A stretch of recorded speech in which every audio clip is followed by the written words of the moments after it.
Howdy do! How's it going, sheepdogs? Howdy, howdy! Happy Sunday! Yo, yo, yo!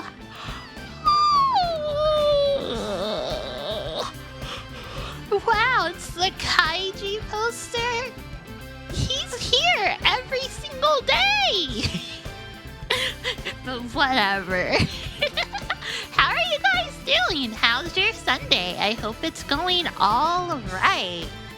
My Sunday's going decent. It's been another sleepy Sunday. I woke up at like... I think I woke up around 1 or 2 today. It was pretty bad. It was hard to get out of bed. I've got to be honest. Oh my goodness. Yay! Akihachi Margo. Hi. Hello. How's it going? You didn't know Kaiju is still going? Isn't the manga still going?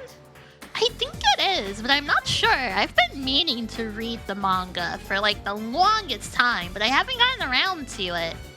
Yeah. It's freaking Sunday gaming magz. And hello, Octo. Yeah, you literally arrived pretty early. I'm only like 2 minutes into talking. But hi. I'll say hi, everyone. Hello, Larvitar. Hello, Octo. Hello, Margot. Hello, Coming to Madness. Hello, DJ Dooms.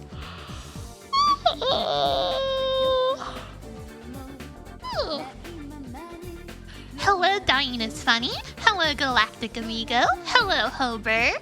Hello, Zim82.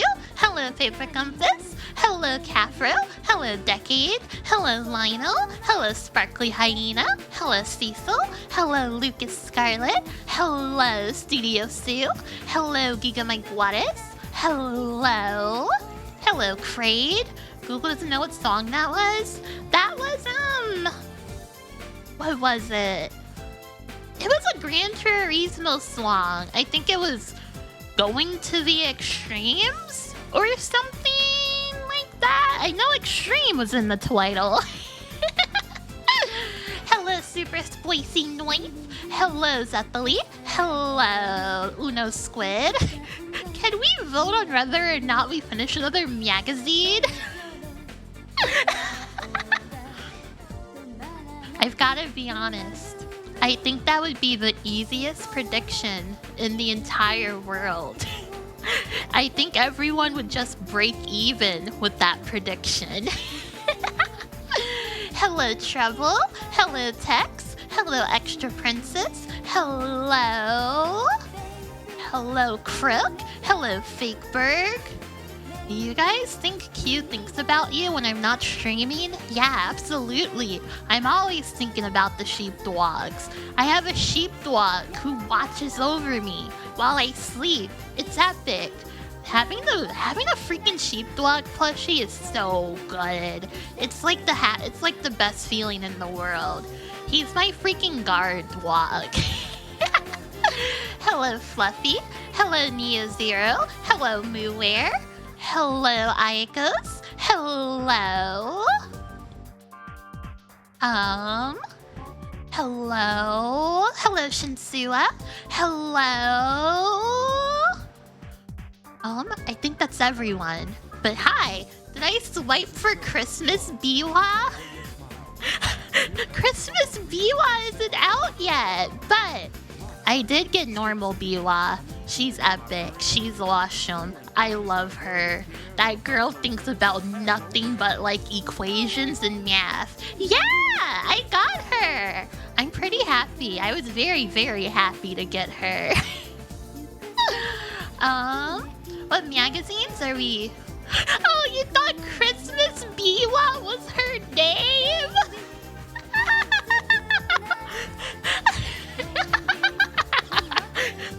No, her name is Biwa Hayahide, but Christmas Biwa is her Christmas form.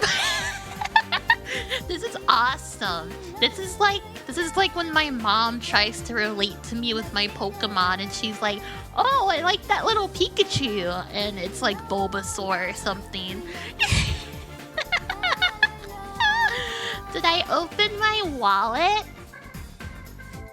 I might have bought the little $15 pack just because it was so cheap, okay? It's over. I'm sorry. I like my horse girls. I really like my horse girls, okay? I'm allowed to get the monthly pass, but why not the pack that's like $15 and you can only get it twice in your entire lifetime? Isn't that one okay? I'm sorry, they found the formula. They found what would get cue ball to fall into the gotcha lines. All they had to do was just make Princess Maker, but with horse girls. And hello, self-made man. Welcome. How's it going? Don't worry, Decade. I don't have a couple thousand to spend. I only spent a little tiny bit. On Uma Musume. I decided, I've been playing the game so much.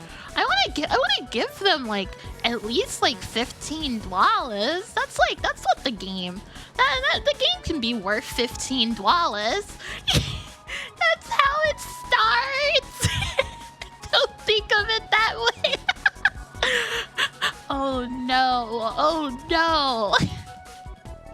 Your gotcha inoculation was spending $50 on the Evangelion gotcha and Puzzle and Dragons.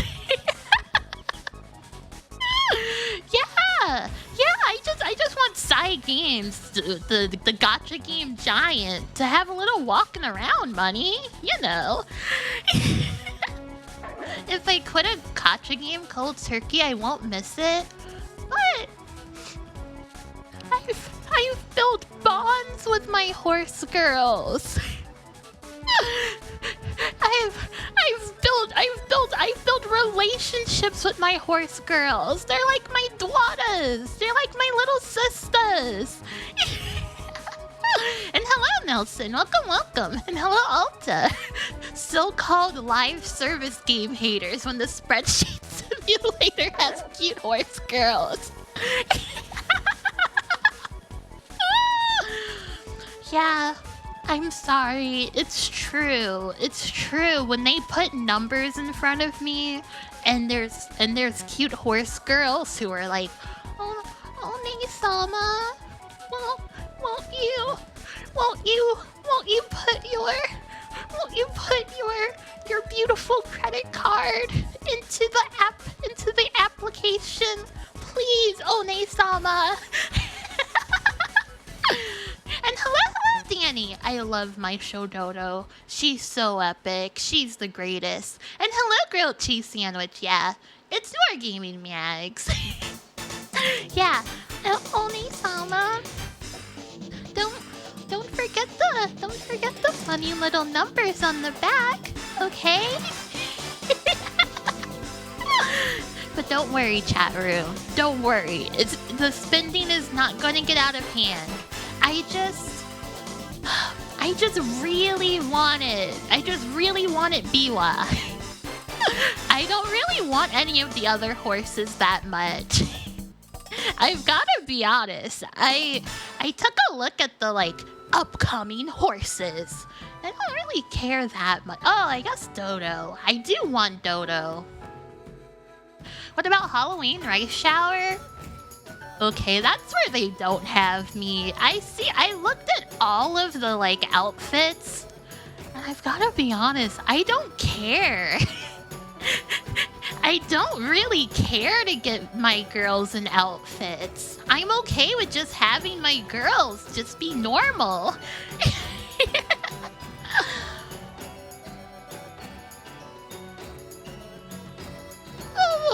But yeah, that's it. I'm sorry. I'm sorry that all that I ramble about at the start of stream now is Uma Musume. I need to stop. Okay, let's see. Let's head over here. Let's get to picking out our freaking Miak. Can I ramble a bit about Gundam too? I don't think I can. I haven't watched much Gundam since the last time. I've been wanting to sit down to watch more Gundam, however, I don't know. I've been more in the mood for like more silly things rather than dark things right now, if that makes sense. Margot, while you're here, was it episode 7 of Puneru that you liked? But was that the one that you liked?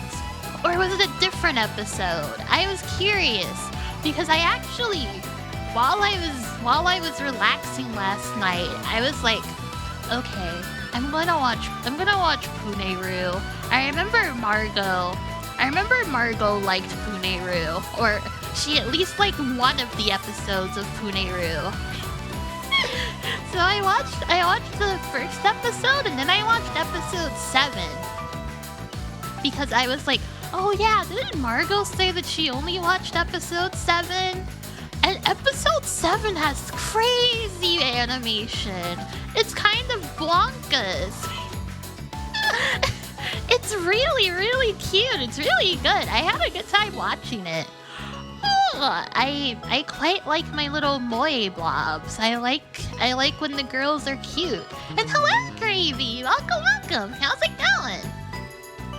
But tonight, I'm excited to watch the next episode of City, the animation.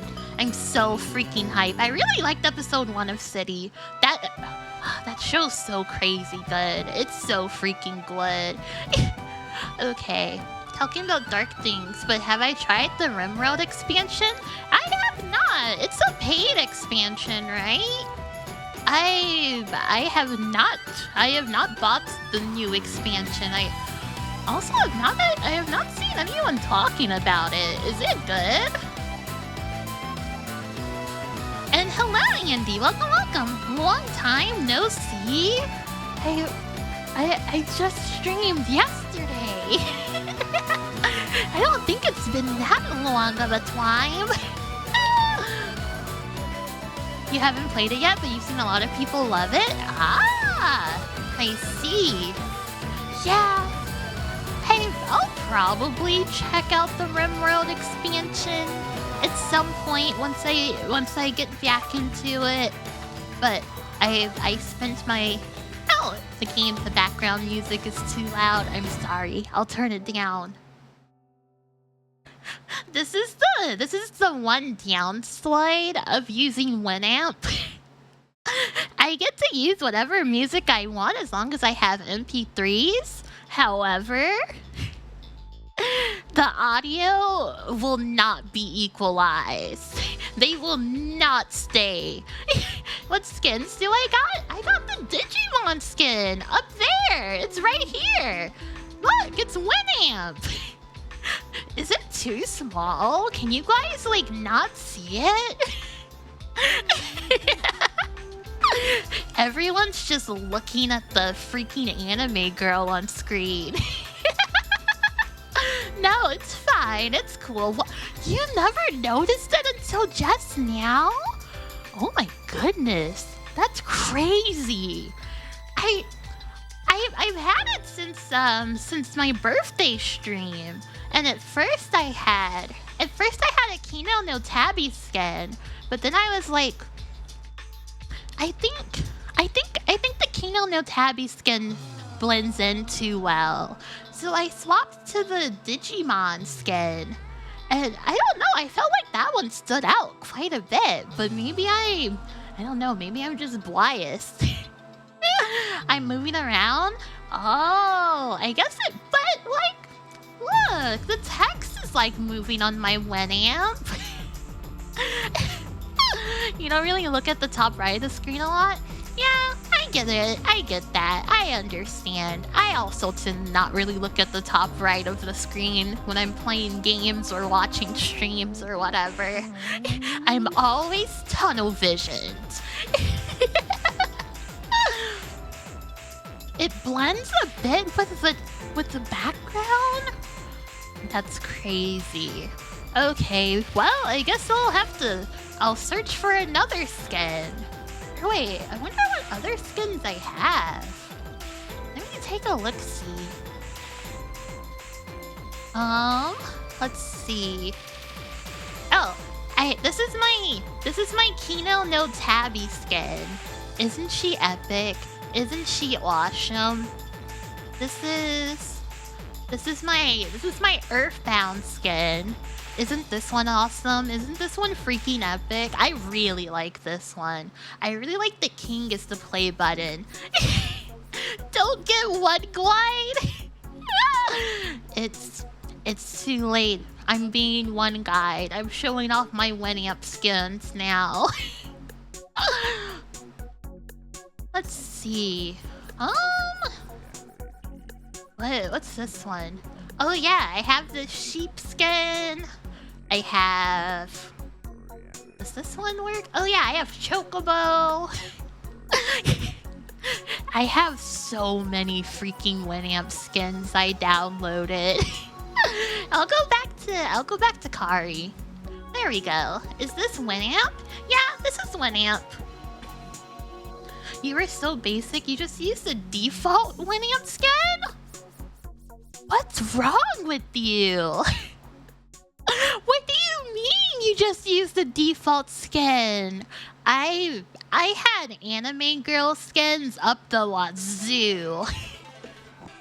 I had so many anime girl Winamp skins. I've been trying to search for more. There's this really good database of Winamp skins on Archive. Winamp skins. In case you guys are ever looking for some Winamp skins, just check out archive.org. They've got your freaking back, bro. What is Winamp? What? Have you never heard of Winamp, Dan? Oh my goodness. Oh my goodness, I'm an old woman now. This is awesome. Winamp is it's a audio player. It plays audios on your computer, and there are skins. Settle down, Zoomer.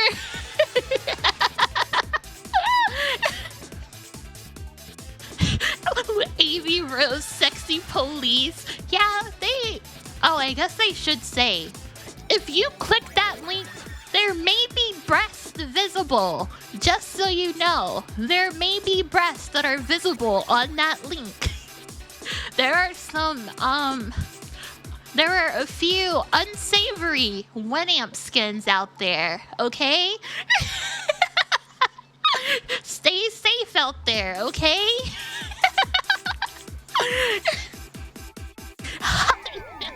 For Winamp skins.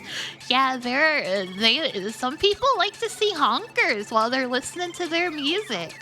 I respect it. Some people have their own things they like to do.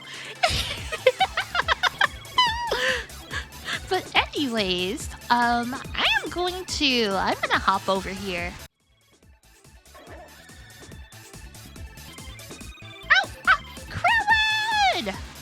Bros, if you weren't here for last week, you missed out. I made this guy. Live on stream. It was crazy. It was awesome. Yes, mewing Krillin.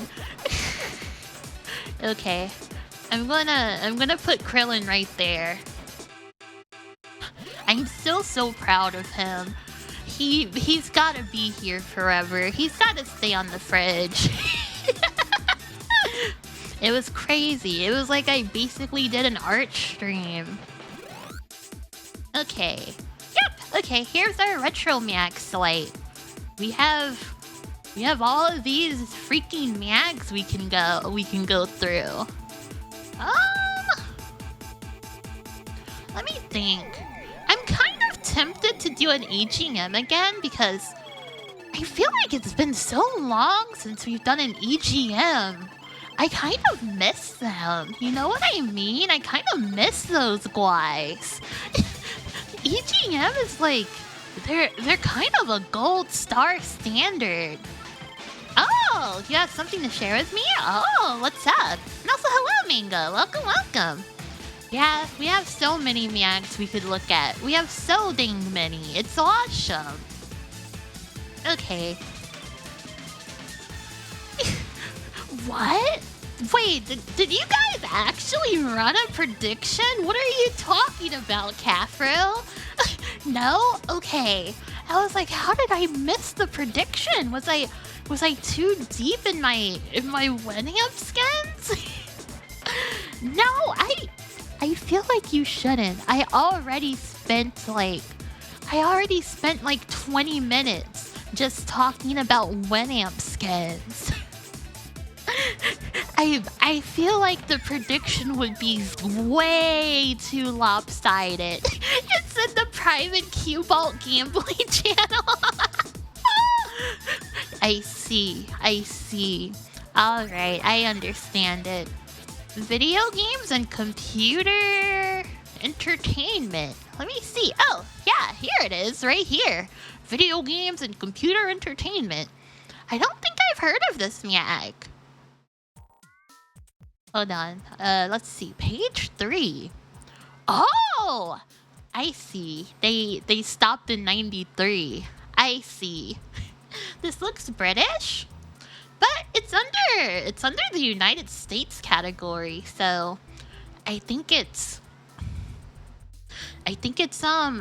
American. I think this is American made. And yeah, there's freaking Macho Man Randy Savage. That's crazy.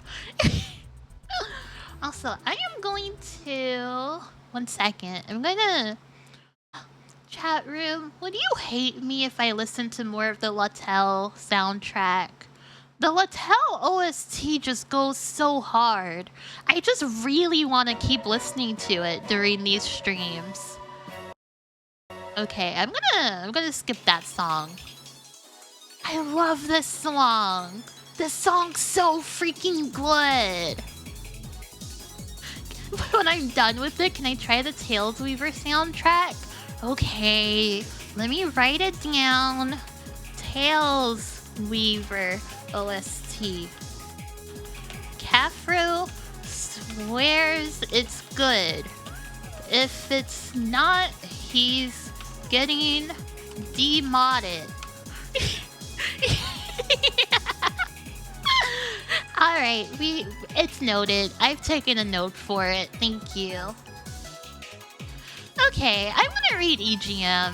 I thought about it and I've decided I want to read EGM. I want to go back to who we were. Wow, this Crash Bandicoot is awesome. Also, one second, I just realized it's not showing my cursor. Here we go. Or what? Oh, okay, there we go. Now it's showing my cursor. Oh, you might have higher quality scans. Okay. I'll think about it. Let me consider which ones I want to read. I really like this Mario holding a Game Boy Advance because it always makes me think of the tribal tattoo Mario. That's like the greatest marketing material of all time. Mario tribal tattoo. Here, I'll show it to you guys in case you're unfamiliar with tribal tattoo Mario. Okay, save. Chat room, are you ready for this? Are you ready for tribal tattoo Mario? Here he freaking is. if it's cool enough for Mario. He's so raw. He's so awesome. He loves his tribal tattoo. I really wish this tattoo was canonical. I really wish, like, if you put him in his like little undies in Mario Odyssey, you'd see his tribal tattoo. If Mario was real, he'd be tatted. He would be tatted up. He really would. I can imagine Mario with like a whole sleeve or whatever. But he uses like those temporary ones, and oh, I see. He has like a whole supply of temporary tattoos, and he's just like, yeah, I put them on when I feel like it. He's got a giant mushroom tatted on his back.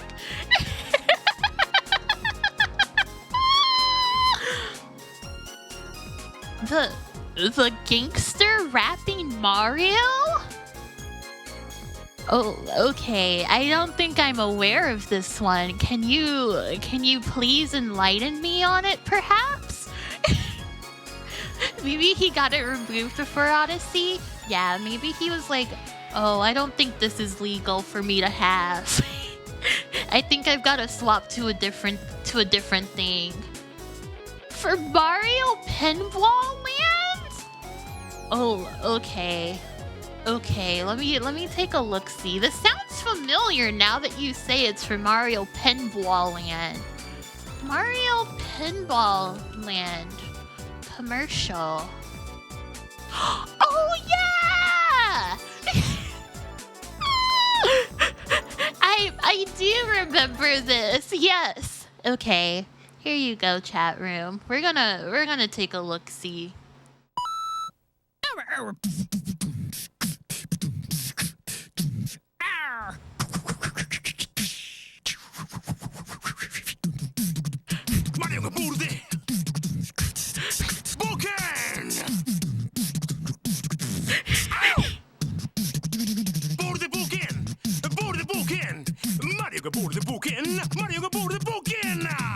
Game Boy Advance Super Mario Ball.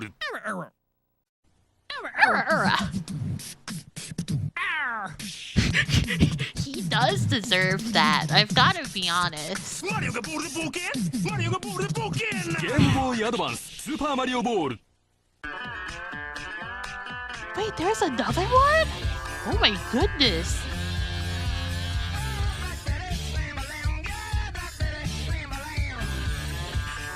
What? Headbanging, world warping, wrecking ball. Oh my goodness. Ricochet your way through vast Mario worlds is in Mario's Mr. first ever pinball adventure Worldwide. game, Mario Pinball Land, only for Game Boy Advance. Mario Rated for can everyone. go from rap to freaking rock. That guy's crazy. Headbanging, world warping, wrecking ball. It's Mario's Isn't first this ever the pinball same adventure one? game, Mario Pinball Land, only for Game Boy Advance. Rated. I'll trust it. Mario est dans la place. Dans Super Mario Ball, lancez-vous dans un flipper complètement maboule avec des tonnes de tableaux à explorer. Et dans Mario vs Donkey, sautez, rebondissez pour attraper Donkey Kong à travers 100 niveaux délirants. This is Super Mario Ball et Mario twisted. vs Donkey, I exclusivement sur can't Game Boy believe Advance. this. Why couldn't America handle rapping Mario? Okay, well, that's cool. That's epic. Thank you for showing that to me. I definitely remembered it when someone said it was the Mario Pinball commercial, but I did not remember it based on the description of Mario gangster rap. Boom, boom.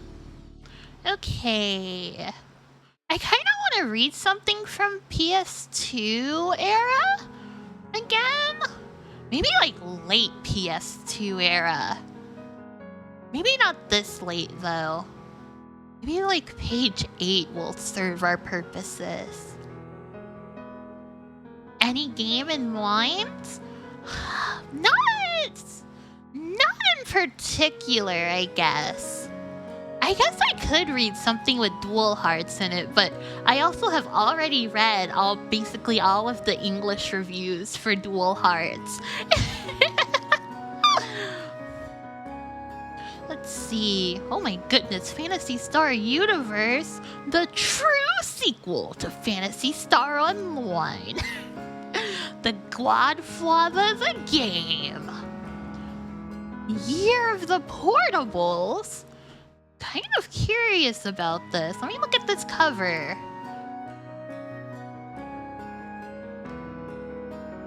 What? The canceled Snoop Dogg game? I don't think so. I don't think we've read that one. Okay. Can you tell me which one has the canceled Snoop Dogg game? Your dad loved The Godfather the game? My brother loved it as well. It was pretty awesome. Oh, it was a Game Informer? I don't mind giving Game Informer a try. If it's for a canceled Snoop Dogg game, I'll read Game Informer. And also Game Informer is the most like nostalgic for me actually. Because Game Informer is that's the one that we had a freaking subscription for because my brother was a GameStop Pro member. Game Informer. Where is Game Informer? Let me Control F. Informer. Game Informer! Issue 141, January 2005. Okay. Oh wait, January 2005. So it's down here. It's Snoop Dogg! Oh my goodness. It's freaking him. It's that guy. Fear and Respect, featuring Snoop Dogg. A John Singleton game. John Singleton, what has he done? Oh! I see. He's a director for a lot of black movies. That makes sense. Has he done any games? Or was this gonna be his first work in games? Oh, yeah, this is gonna be his first work in games. Oh, this is twisted. Okay, well, I want to read this one. We'll read this one. I'm very curious about the Snoop Dogg video game. Downloads. Downloads. Okay, and let me open up my magazine for us. It should be this one, right? Oh yeah, here we go. Oh, okay, there we go. Cool. Snoop Dogg Art Online, shortened to Sal. True. The studio behind this also made the video game adaptation of Shark Tale and Over the Hedge. This would have gone so crazy, bros. I loved those games as a kid. Or wait, was it Over the Hedge as in a console game? I had a Game Boy Advance game for Over the Hedge, I think. That was doomed to fail? What are you talking about? No! No! It was doomed to be amazing! Oh, Vicarious Visions did the GBA one. Okay. I have not played that one then. I have not played the one by this studio. But anyways, let's go. Killzone. Kneel before us. Okay. What are you staring at? Get in the van. cool. Thank you, Tony Hawk. How would you guys describe his expression here? I'm trying to find the words to describe it, but I'm not sure. He's looking at you. Yeah, he's like so far away. But I mean, people love those Tony Hawk games. They adore them. And also, it's just really interesting to see his friend have so much more expression. Bum, bum. You've got no past. Oh? And from the looks of things, not much future. I see. Okay, Oddworlds. Chain of memories! Oh my goodness gracious. Kingdom Hearts Chain of Memories is... I think it's one of the only Kingdom Hearts games I haven't played. I've heard that people really like this game. However, I've never played it. I didn't own this one. It's one of the worst ones. We were talking about this earlier today, but there is a freaking Kingdom Hearts Picross game for Japanese mobile phones that reuses the sprites from this game? Really? Oh my goodness. Yeah, I also did not know that it existed as a kid. I was just like, oh my goodness, Kingdom Hearts 1. Oh my goodness, Kingdom Hearts 2. Oh my goodness, Kingdom Hearts 352 over 78 days. And also, Leatherman, thank you so much for the biddies. I really appreciate it. Thank you, thank you. Kingdom Hearts Magical Canvas. Wow. I see. This is kind of interesting. Anyways, yeah, this is Kingdom Hearts Chain of Memories. There's Donald Duck. I think this guy is cooler than Daffy Duck. That's just my opinion. Let's see, contents. John Singleton's Fear and Respect. Midway wanted to make something edgy. Oscar-nominated director and lifelong gamer John Singleton wanted to design a game, and Snoop Dogg was already in discussion to star in another title. These three entities are on a crash course to bring gaming the most realistic, nuanced depiction of LA that players have ever experienced. Chat, can you imagine what the universe would be like if this game released? Can you imagine how our gaming industry would be if we had John Singleton's Fear and Respect featuring Snoop Dogg? It'd be so different. We'd be in a paradise. We'd be in utopia right now. Let's see, the Incredible Hulk, a character that's all about power, is making a comeback on consoles and bringing a heaping helping of destruction, mayhem, and chaos along for the ride. Check out our extensive coverage on the Green Machine's next big thing. Do people really call him the Green Machine? I don't think he's a machine, right? He's just a guy. Also, is this John Cena right here? Or am I crazy? That is John Cena?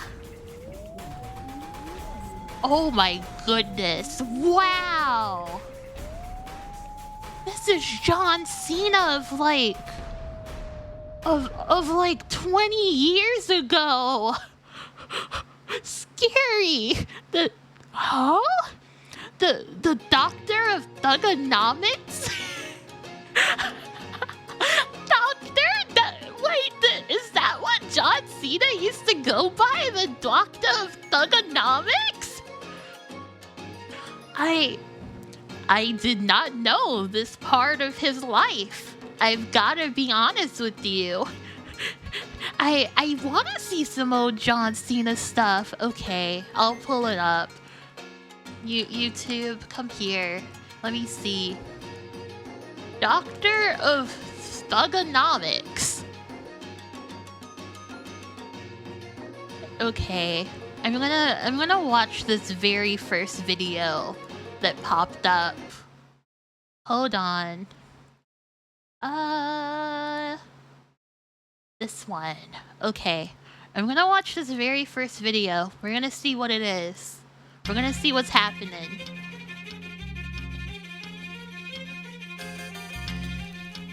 So, you think you're untouchable? Word life. This is basic thugonomics. This is basic thugonomics. Word life. I'm untouchable, but I'm forcing you to feel me. Word life.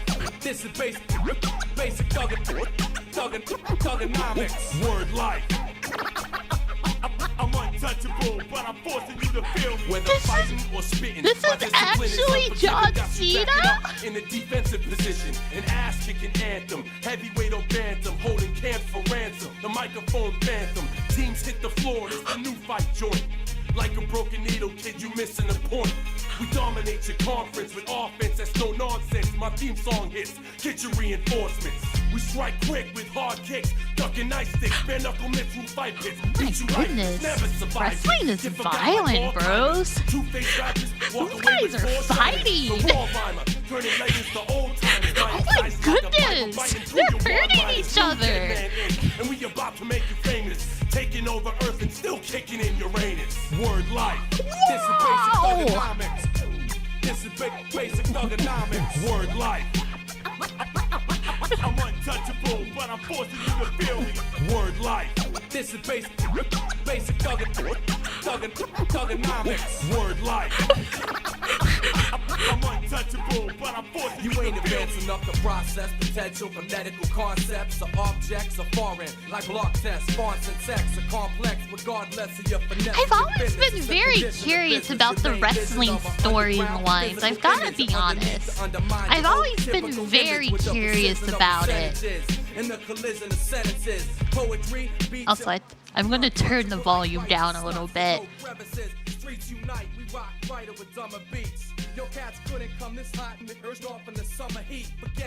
All the popular wrestlers play bad guys? Yeah, that's what heels are, right? I thought being a heel meant that you were supposed to, like, prop other guys up as the good guys, but I guess the heels end up being the popular guys? Because they're just so bad to the bone. Heels and baby faces? I've never heard the term baby faces before.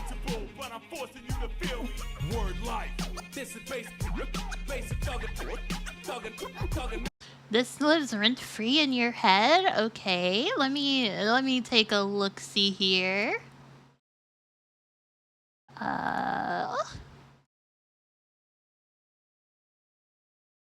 Okay. What is this? Kevin Kelly is standing by live via satellite from the home of Brian Pillman. This is 7 minutes. Can I just skip to the most replayed part, or do I play the whole 7 minutes? Okay, I can just go to this part. Okay, I'll go over here. You feel like you're listening to people talk in MMO speak? I've gotta be honest, I kind of feel the same way. I think this is how people feel when I start rambling about my little funny horse game.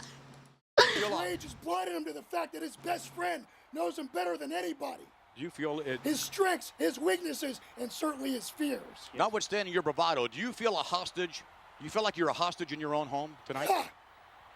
Steve is a dead man walking because when Austin 316 meets Pillman, Oh my God. 9mm clock, Oh my God. I'm gonna play his sir is straight to hell.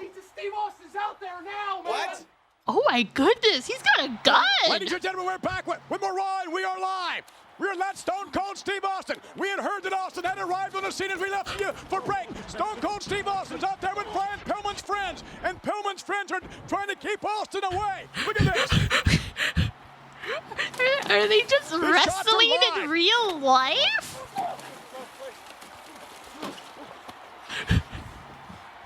Steve Austin. Oh my goodness. Look at this. Hey, I gotta be honest, I don't know who is who.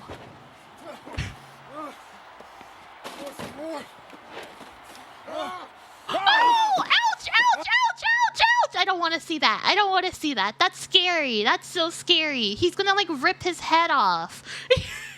Steve Austin is bald. Okay, I see. Is this where you want me to? Is this where you want me to go to? Or here? And yeah, I got my finger stuck in the car door once. It was quite horrific. Ridiculous. Pillman's got this. Oh, what the Oh. hell is that?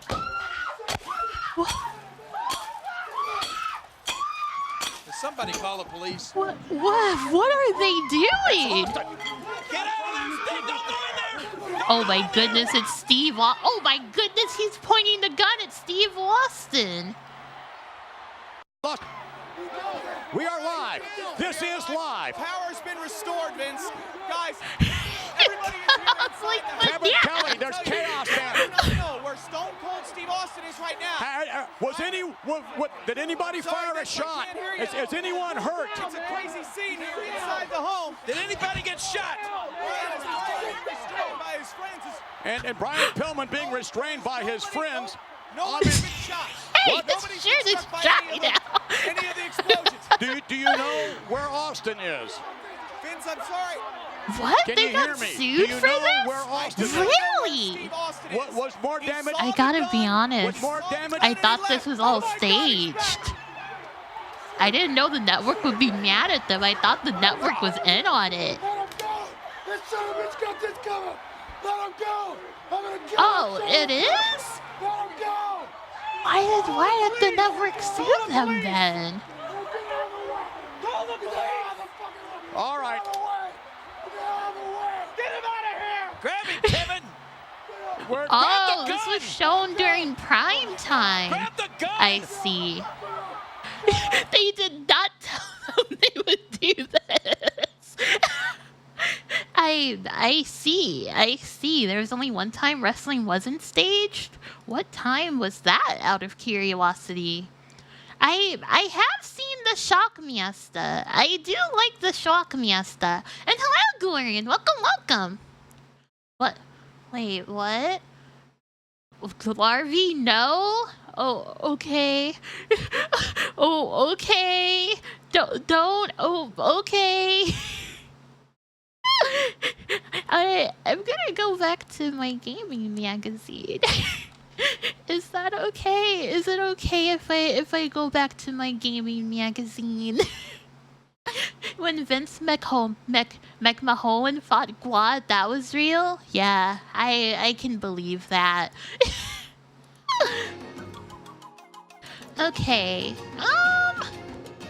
Whoa, Game of the Month, Metal Gear Solid 3, Snake Eater. That's crazy. That's bonkers. Okay. Wow, a car model kit? Okay. They're advertising to the real gamers here. That's crazy. Yeah, this is the Game Informer staff. Before, after.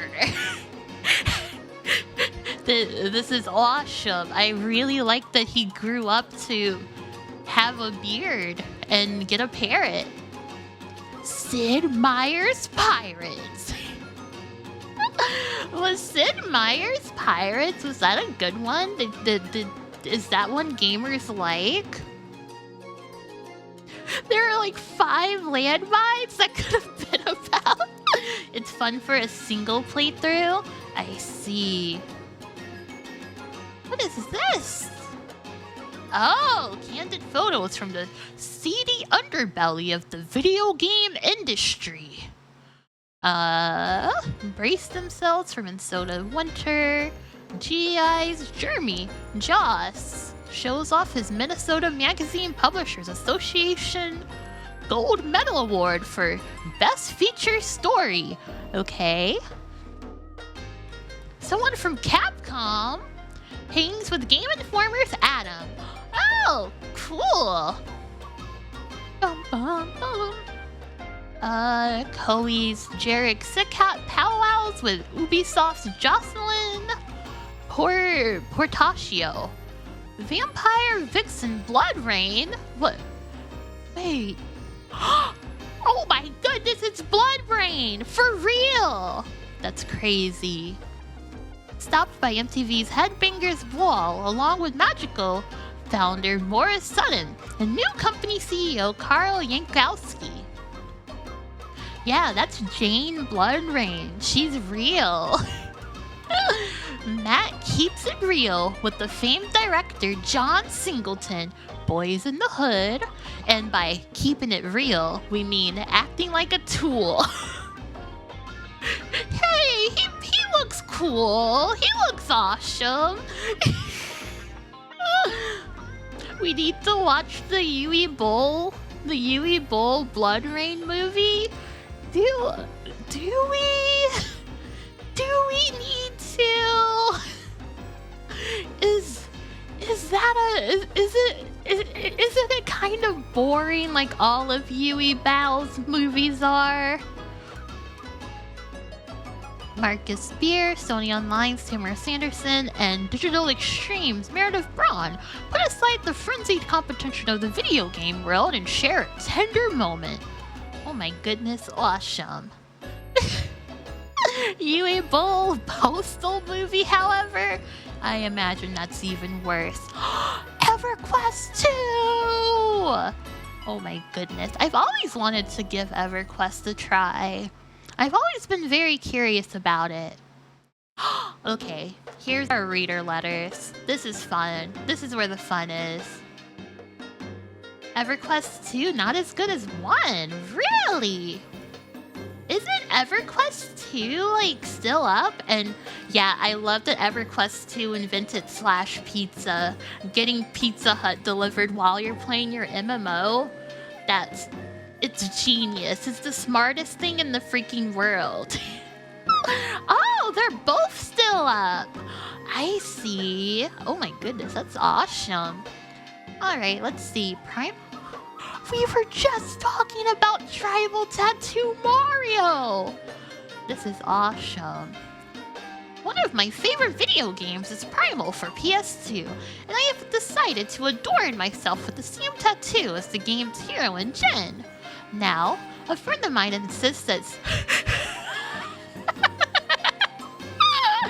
SCE Cambridge could sue me for copyright infringement. I say no way. Could you help us to settle this dispute? From Lindsay Cook. That's awesome. Hold on. I wanna look up Primal for the PS2. I don't think I've seen gameplay of that one. Primal PS2.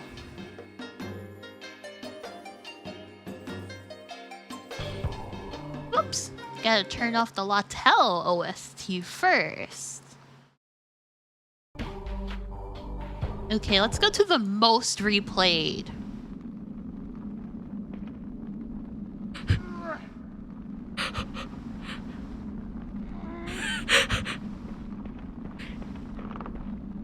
I'm surprised the most replayed is this little critter. Wait, this is a creature companion? Oh my goodness. I might have to play this.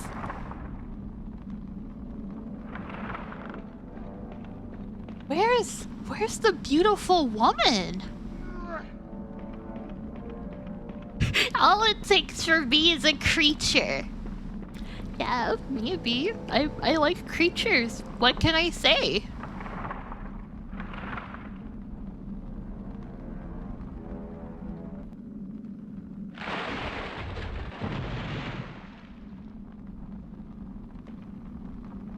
where's the beautiful woman? Oh, what a bumbler. Oh, his name is Scree. He'll automatically turn to stone to provide a firm grip. Oh, he's like a gargoyle. Oh, that's cool. He's an actual sort of surrogate father figure, unironically. Oh my goodness, he's literally Bumble Senior. This is awesome.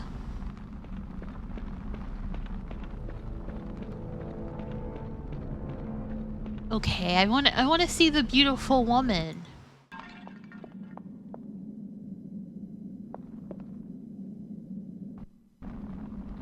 Okay. We got to see the beautiful woman for like 2 seconds. The lighting is kind of crazy for the PS2. This has like GameCube level lighting. It's kind of crazy. Do you mainly play Gargoyle Dad in this game? Oh, no, okay, there you go. You're playing the girl. Oh, you transform depending on the level. Okay, I see. I want to look here. Oh, she's like a mer person now. And here? Oh, she's like the same. I wish you were dead! Of course you do. That's my girl. We've brought you up properly. Now get to your home. Please, Mother. Please, can I come to the ball tonight, please? Oh, she has a little rat! No. Why not? Because you are unsightly. Everybody hates you, you cannot dance, and I wish you had never been born. My goodness. I can dance. I can dance. I hate you. I hate everything. This game is like peak PS2. This is crazy.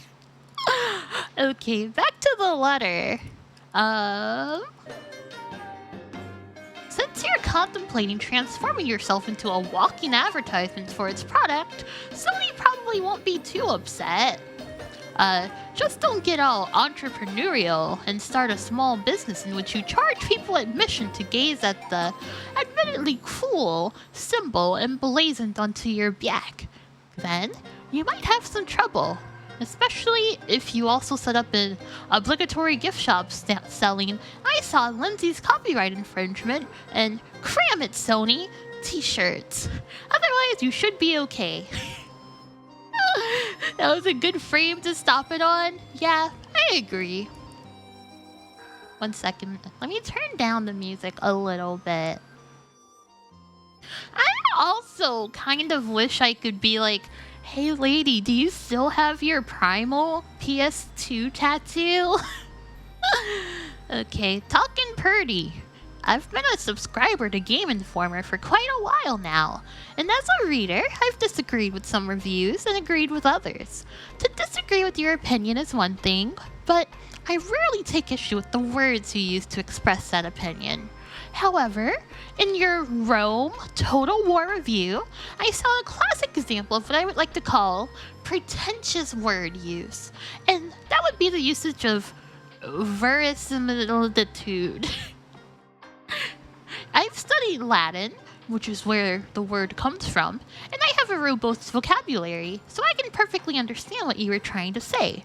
I can estimate, though, that only a small percentage of your readership even knows what verisimilitude means. It is an obscure word that has an easy substitute: truthfulness. It struck me as odd that you would use a word of this caliber. This isn't an intellectual magazine. It is a magazine that reviews video games. From John Levine. This is awesome. I want to know what an intellectual magazine would be like. I want to read one of those one day. You might be onto something, Juan. All of these years of having faith in our readers' intelligence feel like such a waste. It makes so much more sense to assume that all gamers are all intellectually vacant dullards, fit only for single-syllable fare like good, ugh, and lint. However, for you lucky readers who, like John, have a robust vocabulary and perfectly understand those big scary words, we have a real treat this month. We managed to obtain special permission from the Federal Department of Potential Words. Wait, not potential, pretentious words to use both moribund and puerile in the same issue. Read on, you fortunate few literati, and turn your mind into an erudite cudgel with which to bash the overripe heads of linguistic plebeians. I see. I said puerile like the... I've never said that word out loud before. I'm sorry.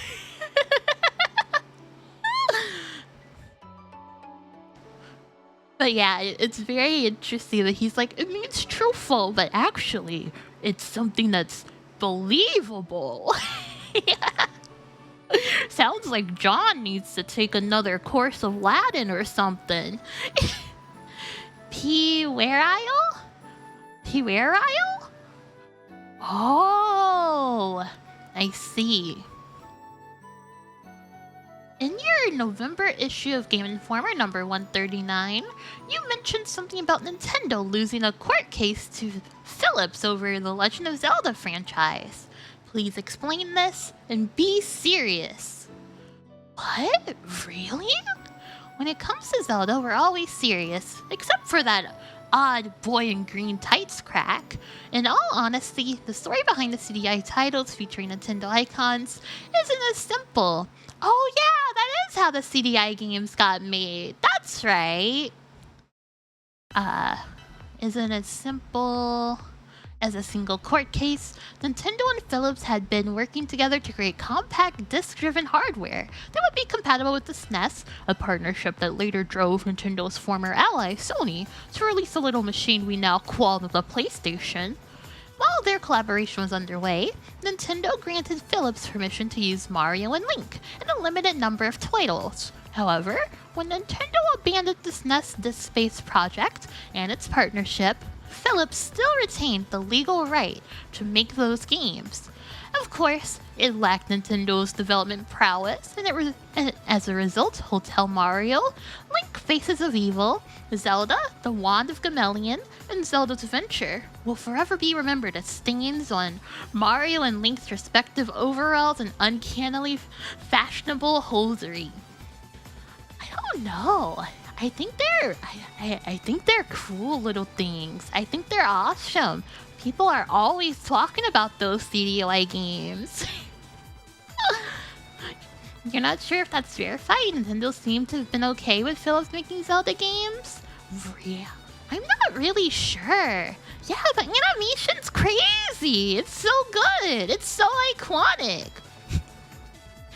Those pieces of media were essential for the development of the internet culture. It's true.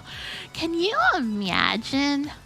Can you imagine if we lived in a world where Nintendo won against Philips and they weren't able to make the CDI games? I can't imagine that. It seems unimaginable. Let's see, Tales of Oversight. In your article about the Tokyo Game Show, you wrote that Tales of Eternia is a new RPG coming out for the PSP. Isn't it just a remake of the PlayStation's Tale of Destiny 2? It sure looks like it from the screenshot. Okay, yeah, they were wrong. The king downloads a keygen. It's true. It's so true. Dealing with the loss.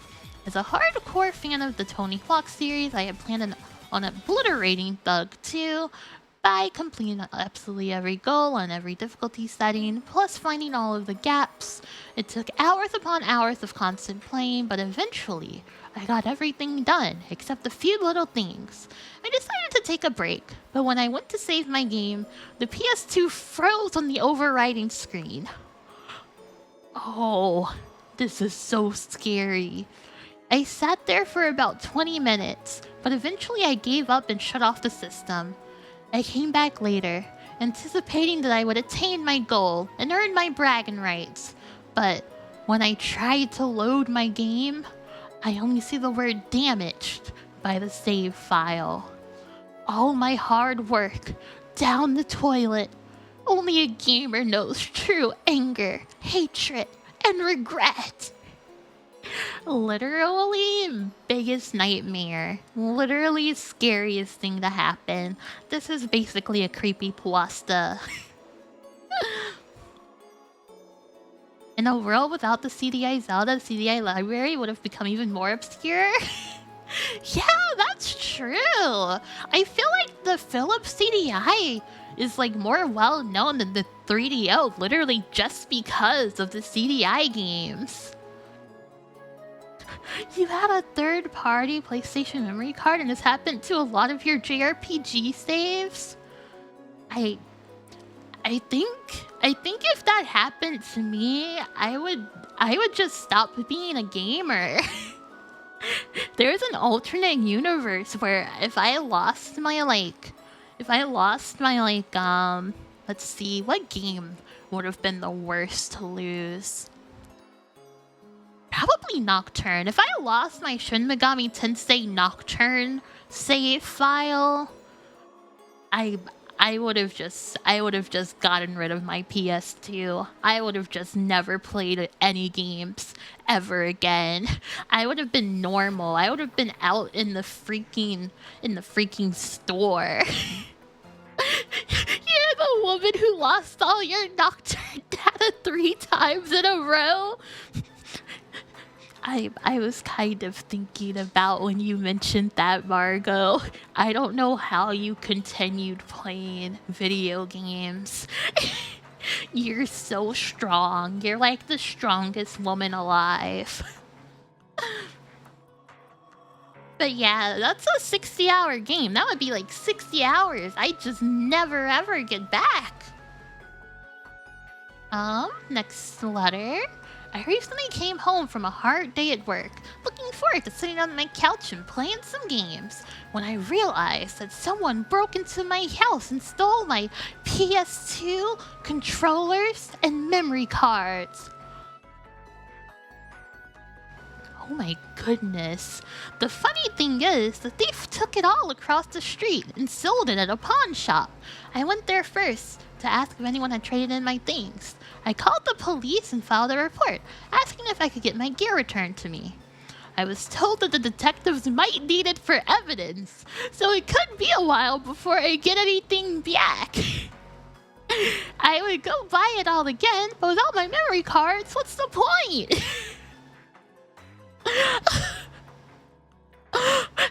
Those detectives probably had such a good time playing that guy's PS2. Those detectives were like, bro, we got a free PS2! Let's go! Blizzard's cold shoulder. Blizzard has always been my favorite developer. I'm so sorry, Kyle Donovan. I'm so sorry. But I was shocked to hear that a subscription to World of Warcraft would cost at least $12.99 per month. That is the highest I've ever seen for an MMORPG, and it is simply unacceptable. I understand that most online games have fees, but this means I would be paying over $200 for one game and the right to play it for a year. It's just outrageous. Bro, Kyle Donovan, I wish we had more guys like you speaking out about it. Kyle Donovan, I wish you started a whole march against these against these $200 a year video games.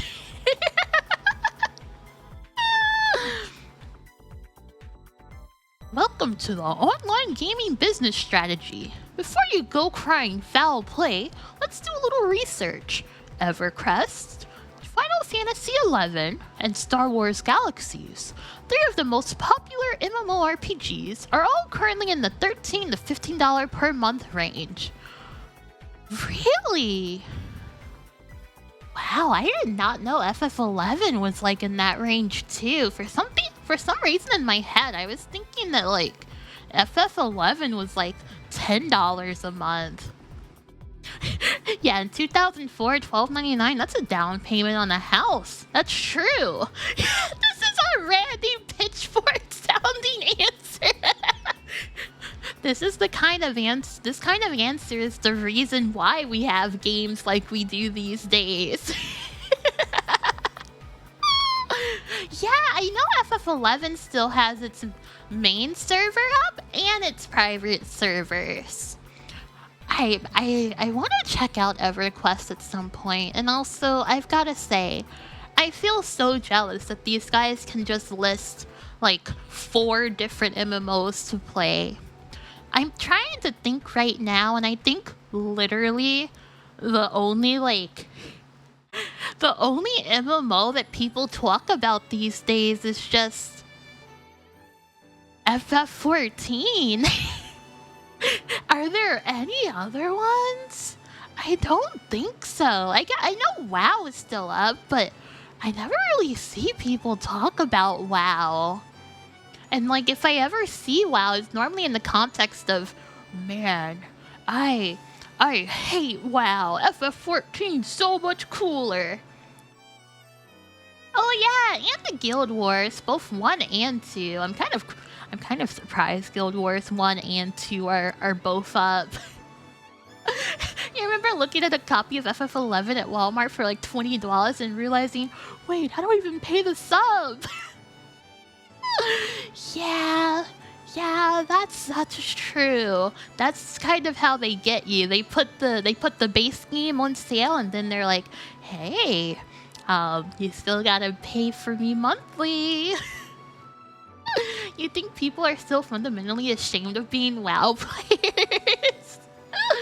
When Blue... I was like so excited for Blue Protocol. I was a little worried because it was getting published by Amazon, but I was still like, oh, this is gonna be just like the old days of my Korean MMOs. This is gonna be awesome. But nope.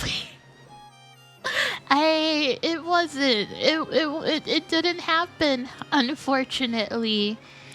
I really miss those days. I really miss those days of just like being on my computer after school and loading up like MMORPG.org and being like, what are the new Korean MMOs that are coming out? I had so many of them to choose from. I was so spoiled. And now there's like none of them. They're all like gacha games now. Alright, let's move on. Yeah, it's all gone. The Zoomers will never know.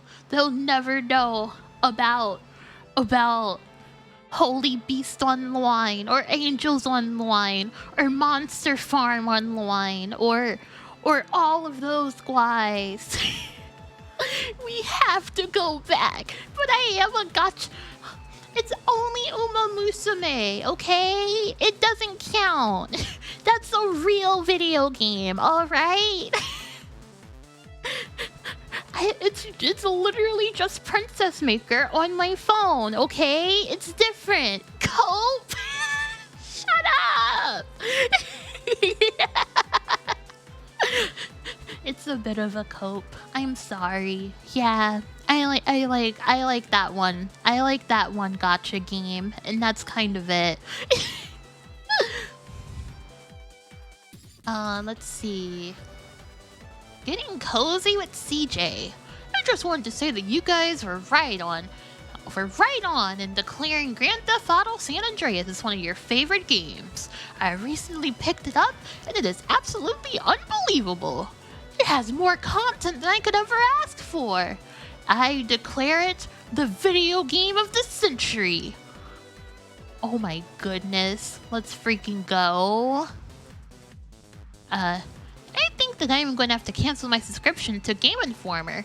I don't have time to read or take showers or sleep now that Grand Theft Auto San Andreas is in my PS2 disc tray. I hope it's comfortable because it's not going anywhere soon. These guys love San Andreas. They adore that game. You're playing Ushiro right now.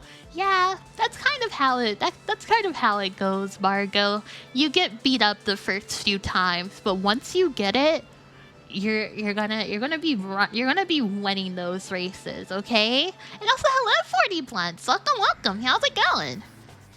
And also, I didn't want to comment on the envelope art yet because we hadn't gotten there yet, but a lot of this art is kind of crazy awesome. I do really like this one. This one goes so hard.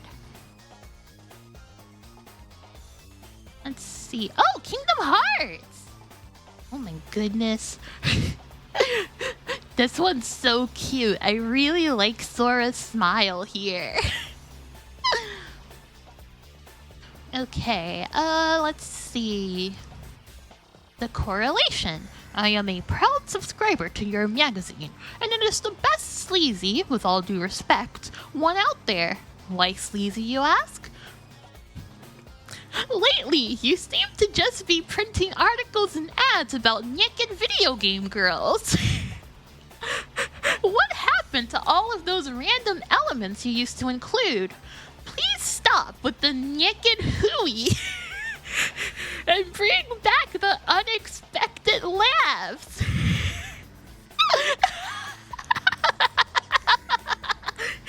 The naked hooey? That's so awesome. I'm gonna start using that. Thank you so much, Aaron Johan. That's my pseudonym. Hey, I would never complain about the naked hooey. I would never ever complain about it. I would use the term naked hooey because it's very funny. However, I would not be like, get this naked hooey out of here. In the interest of academics, we decided to get to the bottom of this increased nudity, decreased randomness relationship. We asked our resident statisticians. I can't pronounce that word because of my lisp. I can't do it. We asked our resident person, Professor Science, to analyze the trend and offer his professional opinion. What follows is a transcript of our discussion. It seems obvious to me your humor-secreting glands mysteriously shut down the presence of nudity. How do we funny ourselves back up? Classes? Drugs? Watching Johnny dangerously? The problem? I'm itchy and too lazy to scratch myself. The solution? Killer bees. Of course. Thank you for your time and expertise. Okay. Despite inconclusive results, we decided to try to refrain from naked hooey in the future, though we make no similar promises regarding horse feathers, poppyquawk, or boulder dash. Really so strong after all. I see. Wait, is this a drawing? Oh my goodness, this is crazy. I thought this was just like a picture. Wow! This art is so crazy. These guys are crazy at art. Mr. Driller! Oh my goodness, I can't believe it. It's Mr. Driller. Is this actually Mr. Driller or is this Driller Jr.? Is this the one who got divorced or the son? Okay, this is Mr. Driller. I see. What? Oh, Oh, Dig Dug is the one who got divorced. Okay, I see. I was trying to remember who it was. Let's see. EA industry comes under fire for labor practices. Oh my goodness. I can't believe it. Is this about crunch? There's no way. Time is a circle. Who could have believed it? Let me see. Let me scan. Let me skim this really quick. They should be granted class status. The lawsuit would ask for settlement of unpaid overtime? Oh my goodness. Statutory penalties and punitive damages. Yeah. EA has already unsuccessfully tried to have the punitive damages and class certification in the case dismissed. Oh my goodness. Yeah, things kind of just never change here. This could be an article from yesterday. Is this the wives of EA employees thing? Oh, this could be. Hold on, let me keep reading this. Immaturity of current business and production practices. 46% of overtime is undercompensated by employers. That's horrific. That's pretty bad. The EA spouse post was in 2004. Oh my goodness, yeah. I guess it is at least a little bit related. During development, crunch time is omnipresent during development 35% of the time. Oh my goodness. Oh, the third column mentions the post. Let me see.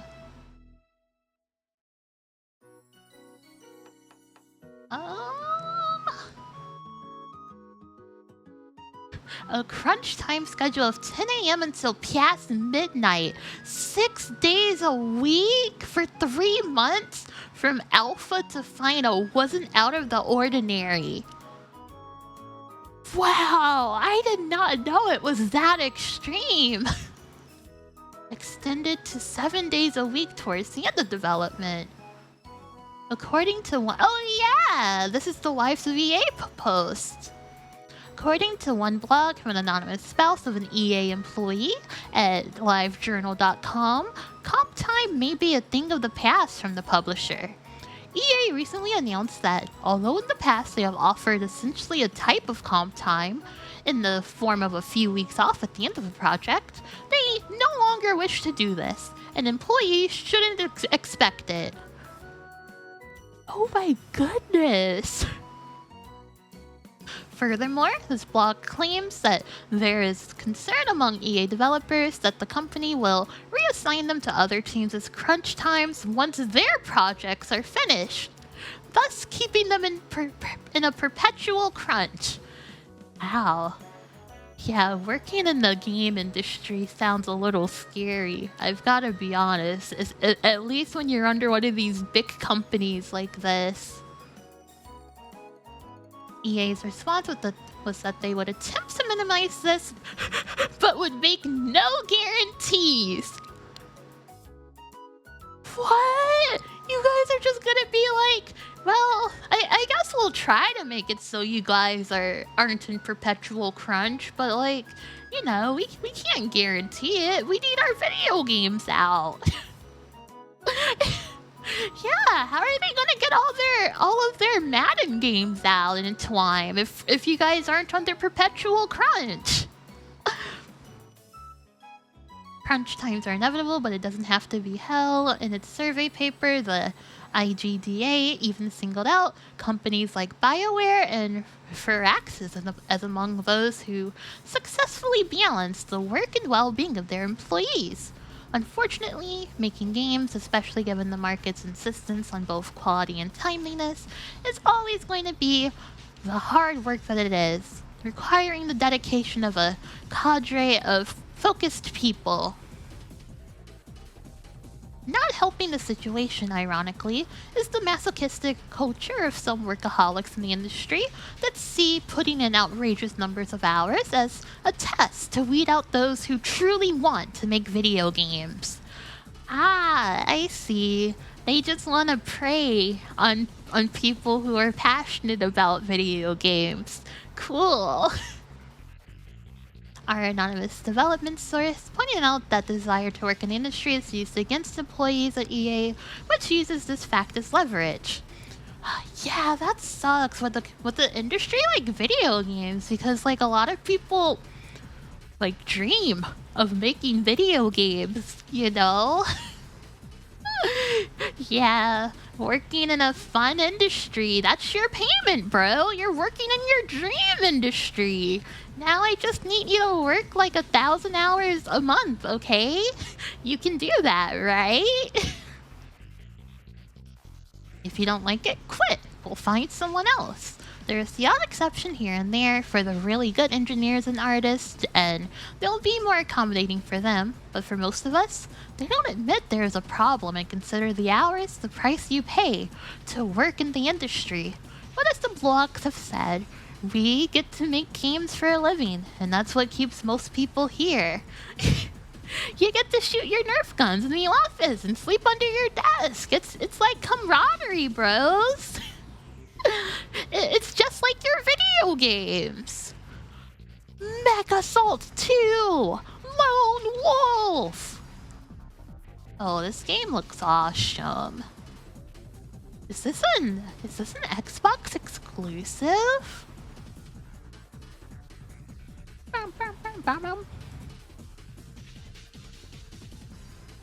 There are so many Xbox exclusives I really wanted to play. I had an Xbox growing up, but I didn't really play it that much. I'm trying to remember what games did I even have on my original Xbox. I think I had Blinks the Cat, but then when I played a little bit of Blinks the Cat, I was like, this is just Spyro, but worse. But now I feel a little bad for thinking that, because I have respect for Blinks the Cat. You had a 360? I also got a 360. However, I like the 360 more than the original Xbox, because I got the 360 to play Tales of Vesperia, and oh, what's that other game? Eternal Sonata. I played Eternal Sonata on my 360 as well. Both of those were like exclusive to the 360 for a while before they got ported to the PlayStation 3. But actually, I think Tales of Vesperia, I think the PS3 port didn't come to the US, if I remember correctly. I should have played Lost Odyssey. Now it's on my nebulous list of like 1 billion games I want to play. And yeah, Cafro, you are right. The freaking Duke was gigantic in my hooves. I did not like the Duke controller at all. Oh, okay, Vesperia PS3 did not officially come to America. I'm so happy I didn't just imagine that fact. I thought for sure I had just imagined that. Yeah, there was that extra content. Like, there's a whole extra character, right? I think her name was Patty or something. I remember as a kid, I looked her up and I was like, I want to play her. I want her in my video game. You were a weirdo that played Xbox and GameCube more than PS2? I definitely played my PS2 the absolute most. The PS2 had the most like JRPGs on it, and honestly, I feel like another big factor is that a majority of the PS2 games that I got were like always on sale. Like, no one wanted No one wanted those PS2 games. I was getting the PS2 JRPG classics for like $10. I remember picking up Dark Cloud specifically for like $10 or $12 from the bargain bin. And Xenosaga as well I got for like $15. We lived in such simple times, chat room. We lived for such simple times.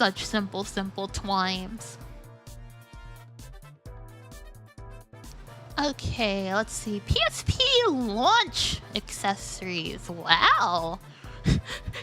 I remember when I got my PSP, I did not know about the memory stick. I thought it had like onboard memory, or like the games would keep memory like the DS. I had to like beg my mom to get me a memory stick like a year after I got my PSP.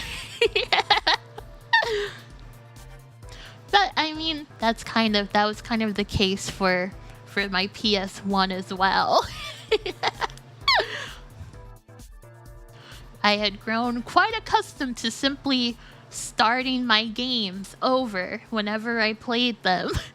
Yeah, Burr, when I was a kid, I didn't have a memory card for my PS1 either. I remember for Spyro, I had to just restart Spyro all over again every time I wanted to turn the PlayStation off. American chop of a game! Oh my goodness, this is crazy. The good, the bad, the ugly. Bad. Oh my goodness, this is so small. Oh, I'm going granny mode. I have to zoom in here. Okay. Sean Burke of California is giving power to the people. The gamer has filed a class action lawsuit against Microsoft on behalf of anyone who owns an Xbox, citing that his console stopped reading any and all disk after less than a year of use. Don't laugh, Sony. What does disk read error mean? This is awesome. I remember when this was just like acceptable. I remember the red ring of death with the 360 just being something that, well, it just happens. And everyone was just like, okay, I guess there's nothing we can do about it. Gran Turismo fans can look forward to importing the special edition Nike version of Gran Turismo 4 that comes with limited edition shoes and a shirt that works with your iToy? Oh my goodness, this is awesome! Sneakerheads are freaking winning! I wonder what the shirt does with your iToy. Ship the 360 out early to beat out competition with a low 66% plus failure rate, but you know, it's cool, it's fine. We just need everyone to buy a 360. Don't worry about it. Microsoft has just been... they love to fumble. They really like to fumble. Oh my goodness, I played this game. I played this game on stream, like last year. That's crazy. Microsoft was putting out hits on the 360s at random when you hooked it up to Xbox Live. That's a pretty funny rumor to spread. I think that's pretty awesome. Oh my goodness, where am I? Going granny mode sucked. Okay, Medal of Honor, bad, rare is at it again. This time, the notorious developer is delaying the Xbox game Cameo for an unspecified amount of time. The company says the changes will be both major and minor. Yeah, it was gonna be a GameCube exclusive. It was part of the Capcom Was it the Capcom 5 or the Capcom 4 with like beautiful Joe and everything? And then Capcom was like, "All right, we're gonna put these guys on the PS2. Sorry, Nintendo." Yeah, only 4 of them released. What's the 5th one? Never mind, I can't remember what the 5th one was gonna be. I remember someone told me, but I can't remember. Yeah, I was gonna say, wasn't it like a kind of Panzer Dragoon kind of game? But I didn't want to look like a fool. Let's see, let's zoom in here. Peter Molyneux! Okay, after admitting as much in our one-on-one interview last issue, Lionhead Gladhead Peter Molyneux officially announced that work was being suspended on BC, which was being developed by Intrepid. The title was supposed to come out for the Xbox early next year, but will be indefinitely shelved, probably to appear on Xbox 2 at some point in the future. Did this game come out? Is this a real one that came out? And also, this screenshot it's quite some naked hooey, I've gotta be honest. I think Aaron had a bit of a point. Yeah. No, this isn't Black and White 2. This is BC. Cancelled in 2004 for unknown reasons. Yeah, that makes sense. I get that. God, I hope Peter Molyneux gets to work on real games in the future again. That would be awesome. What better way to mark the 41st anniversary than... Huh? Oh. Okay, I don't think I should read that one. I don't think I should read about JFK Reloaded. I'm not gonna crack that one open, I think. R&D. You can tell yourself you bought it for Mario and Metroid, but the world knows that the true joy of the DS lies in sending crudely drawn, dirty sketches in Wangdu. Oh! Okay, they're just making up the game. Okay. Wang Doodler. What a game, Game Informer. Alright, there's some hockey. Wait, this isn't page 66. I was like, oh my goodness, are we at page 66? This is crazy. THQ to lose WWE? Oh my goodness, what happened? What happened with that?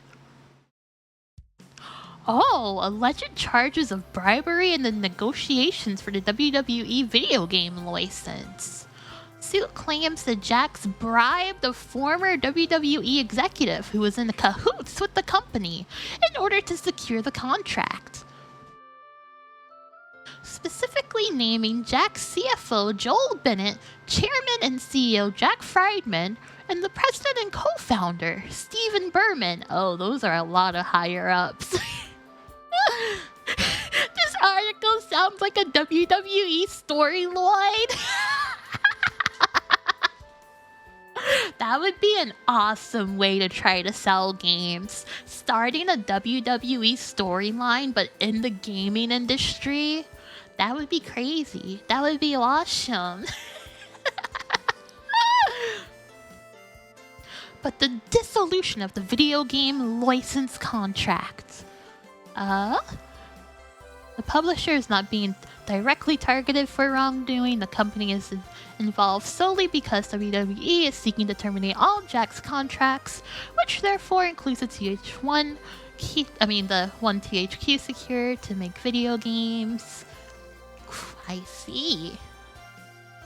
Oh, none of its games, including WrestleMania 21, will currently be affected by the lawsuit. Well, at least those games weren't affected. Oh my goodness, Mint Costello! Howdy, howdy. Thank you for the resub. I appreciate it. Thank you. How is it going? And yeah, this is Mr. Spector. This is Warren Spector. This is that guy, the Deus Ex guy. That's crazy. Let's see.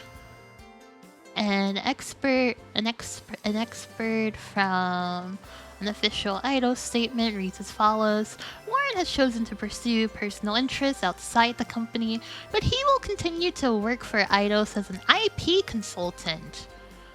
His insight and expertise is highly valued by Eidos, and the company looks forward to continuing its relationship with Warren in his new role. This sounds like a VTuber graduation. It's awesome. Oh, there's one about Umatsu leaving Square. Oh my goodness, you're right. Wow. 2005 was the year of people leaving. Eidos is trying to pump out a new game every year. Yeah, I do feel like Warren Spector was a bit justified in leaving. But isn't he working on some new, like, live service game? Some new, like, thief-like, but, like, multiplayer? Or am I misremembering? I feel like that is the case. Hold on, let me check. Warren Spector live service game. Thickest Thieves. That's it. That's the name of it. I remember now. We saw a video of it at one of Jeff's things like a year ago or so. Let me see. When was the last news for this? Yeah, Mr. Jeffrey's big show. His big freaking barbecue. Oh, actually, Warren Spector just put out some news about it at the Summer Game Fest. I'm Warren Spector. Oh my goodness! Chat room. Okay, chat room. Take a look at Warren Spector here. Take a look at Warren Spector here. Did you get a good glimpse of him? Put him in your mind palace. This is 20 years! This is so crazy! Oh my goodness. The way that time passes is crazy. It's bonkers. Chief Creative Officer at Other Side Entertainment. He has aged well. He's definitely not like a grumbly old man, but wow. Thickest Thieves.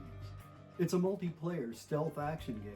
Unlike any action or stealth game, you looks like all your uncles now. The show has been terrific. The team behind the game is so excited by the response that we wanted to show you more. So here's an early pre-alpha sneak peek at Other Side's upcoming player-powered game, Thickest Thieves. I am curious to see this. Is it okay if I take a look-see? So we're trying to have all the bells and whistles of an immersive stealth game, like hiding in shadows, understanding NPC pathing and vision cones and timing your movements with them, and lockpicking your way through a guarded location. The X factor to me, however, is probably the presence of other players in the same game. The thing is, I could study the AI all day long. I could study the levels all day long.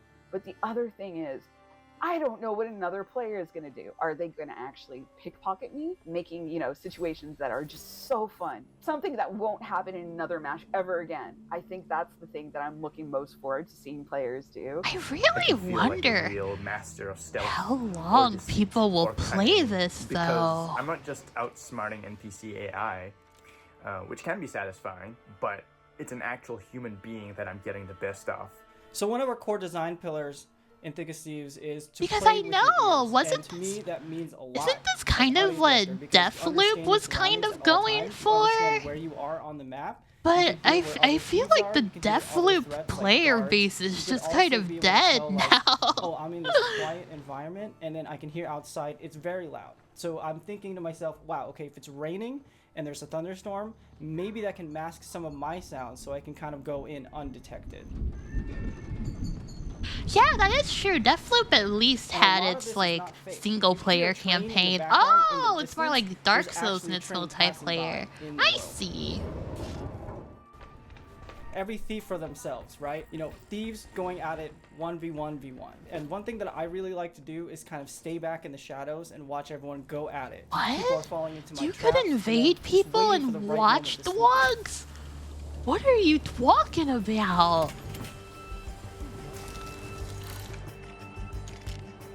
So every match is always fresh to me. The weather changes, the locations What? of the clues, or the loot. I've gotta be honest, I thought Watch Dogs was just like... I thought it was just like a GTA-like, but taking place in Chicago. Is that really... It really has multiplayer? I guess I didn't really look at much regarding Watch Dogs, I've gotta be honest. I was not interested in it at all. But, yeah, that was Thick as Thieves. I don't know, I got kind of bored of it. I got a little bored watching that. It's more like an Assassin's Creed, like. I see. Wow, I just had the completely wrong idea of what Watch Dogs was like. Spy Party is still in early access? Oh my goodness, what? The wife is your sister? What is going on in Watch Dogs? What are you talking about? Let's see. Rockstar reintroduces San Andreas. Oh, Watch Dogs is so funny. You can tell it got rewritten a lot. I see. So you have a wife sister because the writers just couldn't decide if it was your wife or your sister?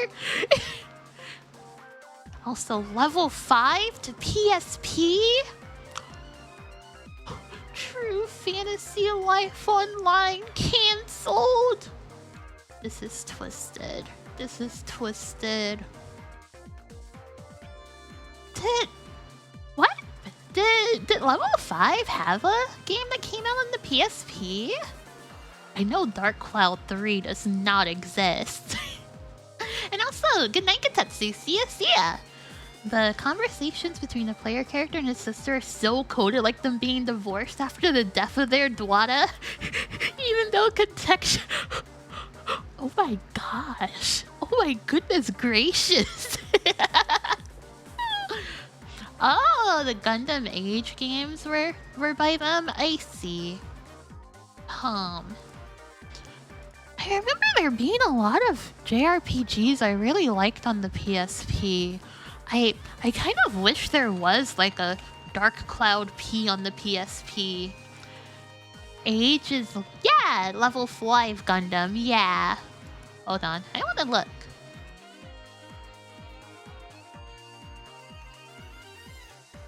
Oh! Hey, hold on, I found a trailer for a PS5 game that did not actually release that was going to be by level 5.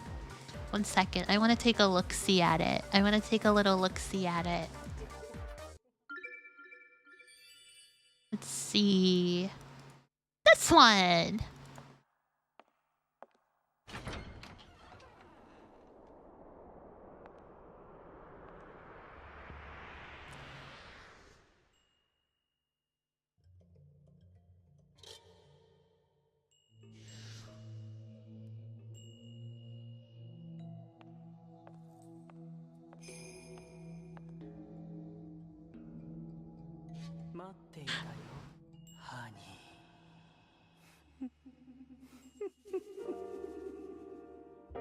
There, that was a long shot in the feet. That's true.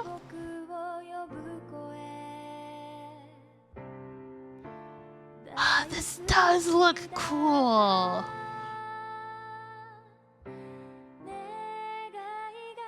Oh, this game got cancelled multiple times?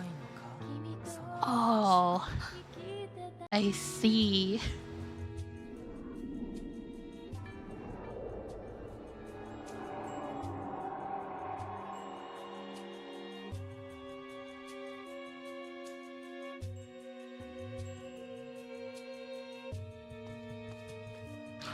Oh, this has an awesome look to it.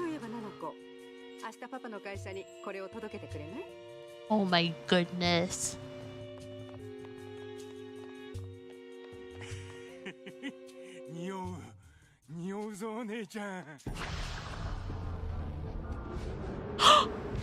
Oh my goodness. Random encounters in real life? This is real. It looks like a darker Yokai Watch. I honestly would not be surprised if Yokai Watch was kind of based on this.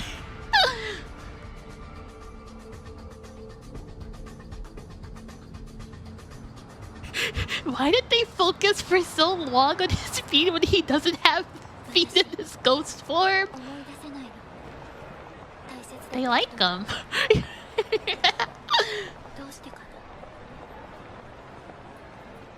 Wow. The ghost guy has such a cute design. He looks like such a little freak. Yeah, he reminds me of Gege no Kitaro. Cool. I wish this game was real. I guess they were working on it for the Switch, but isn't level 5 working on like 50 different Switch games right now? They have that police RPG they're working on.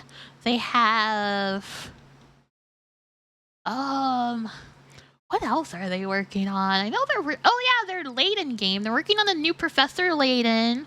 They're working on like a billion games. They have so many games. I guess they probably don't want to take. Wait, no, Deca Police is a new IP. I was gonna say, I guess they don't want to take a risk on a new IP, but they're taking a risk on Deca Police. Oh yeah, their Ghost game with AI. And yeah, there's also the new Fantasy Life game. They're still making content for. They're still updating. They're still adding stuff to it. Level 5 is kind of stretching themselves kind of thin, but I think I get it. Weren't they kind of close to bankruptcy or something? Or am I misremembering? I might be misremembering. Also, I need to drink water. I have not had any water this whole stream.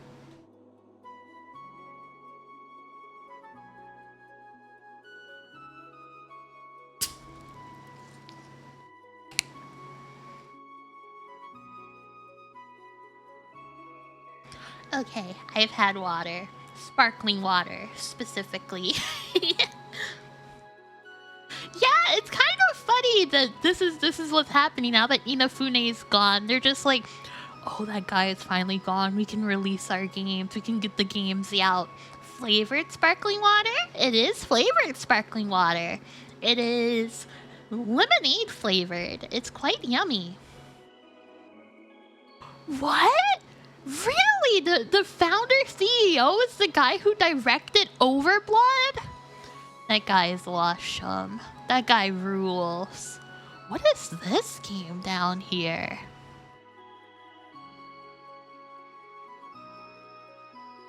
What is this? Oh wait, I know this game! This is that one N64 PS1 game! Yes! Space Station Silicon Valley! That one! Oh my goodness. Bros, we got it. We didn't even need to check the answer on page 28. We're kind of gamers. Ridiculously powerful new weapons and gadgets. You'll want to spend time with each and every one of them. This is kind of a cute advertisement. I've gotta be honest. This is a little bit cute. But was Ratchet and Clank Up Your Arsenal one of the good Ratchet and Clanks? I have not played it personally. Kurosawa! Oh my goodness. Kurosawa video game? Creator of Dynasty Warriors and Kessen teaming up with Hisao Kurosawa, the son of the late Japanese film director Akira Kurosawa, for Koei's first next-generation game, tentatively titled Oni. Oh, it's Nioh! Oh, that's cool! Oh my goodness. I've gotta be honest, I did not know that Nioh was based on an unfinished script that Kurosawa left. I was not aware of that. Now I really wanna play Nioh. I've gotta be honest, I think that's awesome. I think that's cool. The film will be directed by son Hisao, who will also provide input for the video game. Koei's Ko Shibusawa will provide production assistance for the movie. What? Was there a movie? Oh my goodness. And wow, you're right. Nioh came out in 2017. Wow, it took a long time for them to get that game out. You don't think this happened? Oh, that's sad. Okay. Where a blonde-haired samurai discovers his... What? I don't think the Nioh guy is blonde. I guess that changed. Oh, it was canceled in 2005 due to unspecified production problems, with the game becoming a standalone project. Oh, he's got white hair. Okay. Okay, that's basically blonde. PSP gets new FF7. Wow. Oh my goodness, it's Crisis Core. Oh my goodness gracious. Fourth entry in what Square Enix is calling compilation of Final Fantasy VII. Which includes Before Crisis, Final Fantasy VII for mobile phones, Final Fantasy VII Advent Children, PSP and DVD movie, and Final Fantasy VII Dirge of Cerberus, PS2. FF7 gets so much attention. The executives yearn for FF7. They love FF7. The game is being headed by director of the original FF7, Yoshinori Kitase. Character designs will be done by Nomura. Crisis Core is being billed as an action RPG, but exact gameplay particulars have yet to be revealed. The alert! Oh my goodness, it's Metal Gear Solid 3. It's the third one. Oh my goodness gracious. When they're done remaking FF7, Square Enix is gonna be like, what are we gonna do? Maybe they can make Dragon Quest 12? Maybe? Perhaps? I really just want to see Toriyama's final designs for Dragon Quest. I really just want those to be public now. I'm very curious about them. Chrono... I really hope they don't do a Chrono Trigger remake. Don't remake FF7 again!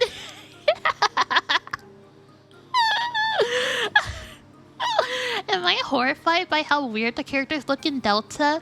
I feel like Metal Gear Solid Delta just looks wrong in general. Metal Gear Solid 3 Delta is...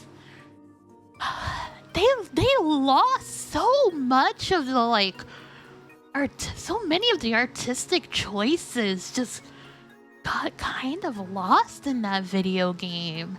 Yeah, it looks like a video game, I guess. I suppose. The Solid Snake is there. Wow, it feels like this magazine could be for 2025. Not only do we have an advertisement for Metal Gear Solid 3, we also had the information about Warren Spector going to leaving his company. We also had the what more? Yeah, the crunch at EA. This is literally just Time as a Circle as a magazine. It's kind of awesome. Sorry, not Solid Snake. It's Naked Snake. I'm sorry. I apologize. Sam Hauser, President Rockstar Games. Is Sam Hauser still the president at Rockstar? I'm kind of curious. I kind of want to look that up. Sam Hauser. Oh, yeah. He is the current president still. Wow, that's crazy. It looks like his brother retired recently, but Sam is still the current president. That's what Wikipedia says, at least. I know Wikipedia can't always be trusted, but I don't know. I feel like Wikipedia would have been updated. All right, let's see. Does he say anything interesting? Much like Def Jam has done in music, you really promote your brand and logo as a cultural force. With regard to Def Jam, I love Russell Simmons, and he's an inspiration to any young businessman. But my hero was Rick Rubin. To me, he's the king. Growing up seeing a white hippie rocker making music with the Beastie Boys and Run DMC, what an incredible man. Labels like Def Jam were what we wanted to create. It's a label where when people that like our games see the label, they'll know they're picking up something that's quality. They'll know a lot of love and passion has gone into this game. We care about the people that buy our games. If someone's gonna hand over $50 for your game, that's a lot of money. So true, bro. I'm thinking about Grand Theft Auto Online right now and how much money people have handed over to that whole thing. I still cannot believe that game brings in millions. That's like bonkers to me. That is insane. Looking back, do you have any idea of the impact that GTA 3 was going to have?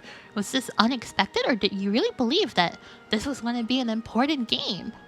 We always knew from GTA 1 that when you took GTA into 3D, it was going to get people over the leap of faith you had to make in that top-down 2D perspective. Sometime in the summer of 2000, when the geniuses in Edinburgh were trying to make some money off us, then wait. Oh, wait, okay. I'm reading it wrong. I'm sorry. And hello, Alex. Welcome. How's it going? Had a city up and running. You could jack a car and drive around, but it was very crude compared to where we ended up. Just being able to do that, you thought, okay, this is interesting. Every month, something new was finished. That following summer, something happened and made me think, we're going to new places with this stuff. This is the start of something really interesting. It may be 15 or 20 years before we really get there, but this is the foundation. Oh my goodness. 15 to 20 years? If if GTA 6 was released this year, it would have been 20 years. That's crazy. And hello, Uzumaki. Welcome, welcome. How's it going? And I will drink some water. Thank you.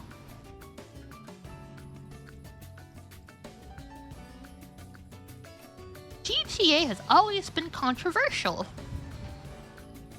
A lot of charges have been leveled at Rockstar that the games are pornographic, violent, and psychologically damaging to people. Does that bother you? There's a total lack of understanding that games are an art form. I think people need something to talk about. In the 80s, it was Ozzy Osbourne and those guys. It was rap music in the 90s. You have to have someone to blame. We've seen the patterns before.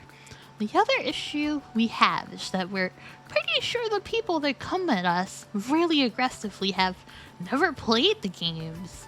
It's like flagging off a rap record without listening to it, or a movie without having seen it. If someone wants to sit down and have a thoughtful, constructive debate that's not about political agendas and isn't about someone trying to make money off us, then we'll have that conversation. I find that a little bit upsetting. We're all human beings here. If there was any proven connection between what we do and things actually going wrong in the world, we wouldn't do it. But there is no connection.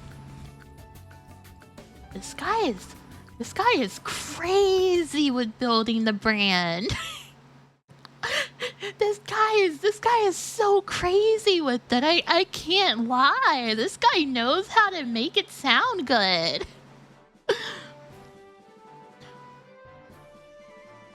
Many gamers fantasize about a Grand Theft Auto Online experience. Do you think GTA would translate well to the online area? Is that something you're gonna try? Bros, they did it. They did it. It happened. It's something that presses all of our buttons, like the way that from 2D to 3D was a magnificent jump. I think the same is true when we do that jump into online. Oh my goodness. Just giving people deathmatch or even a cooperative deathmatch, that's not GTA. When we go online, it's gotta be right. I'm more inclined to look at areas, believe it or not, like EverQuest, and use that for inspiration. Because we know we can make the action fun and engaging. I really wonder, would anyone make the comparison between GTA Online as it is now and EverQuest? I feel like they wouldn't. Okay, I don't think there's much else here. America's Most Wanted. Oh, that's Sam Hauser. I see. Yeah, I've gotta be honest, this guy does look like he would be the face of GTA. I've gotta be honest. Yeah, having some sense of persistence, that makes sense. That's Nico Bellic. He does kind of look like Nico. Nico's one of the main characters from GTA, right? I'm pretty sure I know who you're talking about. Prince of Persia! Warrior Within. Oh my goodness. Most wanted game of 2004? 10 out of 10. 9.6. I'm thinking this game might be epic, bros. Finally, we found GTA Man. Oh my goodness. This is a crazy Xbox. Whoa! $3,300? Okay, I'm curious. How much is that in today money? Inflation calculator. 2005. Oh my goodness, that's like 5,000 dollars in today money. Yikes. Well, I guess you get... Okay, what do you get? You get Microsoft Media Center OS 2005. You get a custom painted Xbox with built-in Media Center extender kit and a Logitech Harmony remote.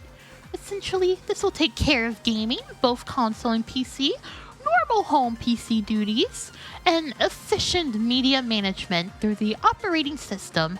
TiVo-like program, recording, streaming audio and video, and photo sharing are just the beginning of things with this setup. I was gonna ask if anyone knows what Microsoft Media Center OS is. I'm gonna look it up on YouTube. I'm curious. Oh, not YouTube, but Google. Microsoft Media Center OS.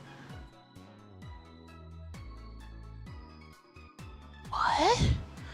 I'm not getting any information on this. The closest thing is on... Oh! It's a discontinued digital video recorder and media player. And... Oh! Okay, what? Oh, it was XP with apps bundled in. Okay, I see. I'm reading the Wikipedia page for it. Interesting. Bum bum bum bum bum bum. Mario PVC stage figures. Oh my goodness, this is awesome. Yeah, any computer can record anything for you now. It's kind of crazy that it used to be like this exclusive thing before. Axio Mini. And also hello Shadow Zero. Welcome, welcome. How's it going? What? Sometimes when we're playing real life Super Mario Bros, Joe wears these hard-sided backpacks and gets down on all fours. Then Miller jumps on his Vac to simulate the long-standing feud between the Koopas and Nintendo's plumber. Other times, we try to fit a now old-school PS2 into the sacks and find that they hold it quite nicely while protecting the consoles from bumps and bruises. I like their Mario roleplay. That's kind of awesome. That's kind of really cool of them to do. Oh, your friend just 3D printed a bunch of stuff like those Mario PVC figures? Oh, that sounds awesome. Killzone! Dragon Quest! Slime Controller! Oh my goodness. Oh my goodness, I want that slime controller so bad, chat room. I've wanted that slime controller for so many years. I'm curious, how much would it run me on eBay? $30. $30 for a controller. They're notoriously difficult to repair. It's fine. It's fine. I'd do it. I'd figure it out. Slime controller. How much would it be?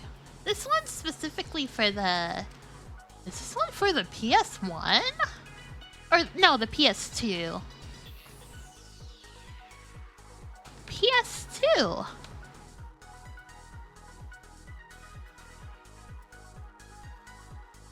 Oh my goodness, it's only like $75. Oh my goodness, that's not that bad. But I probably shouldn't do that. I think they're was a PS4 one as well. The Switch one comes with a treasure chest stand? That's awesome. Dragon Quest is so stylish, chat room. Dragon Quest is so crazy epic. I remember this controller came up before on stream, and someone who had it was like, this is like the most comfortable controller I've ever had. And I believe them. Even if they're like not telling the truth. I believe it. Yeah.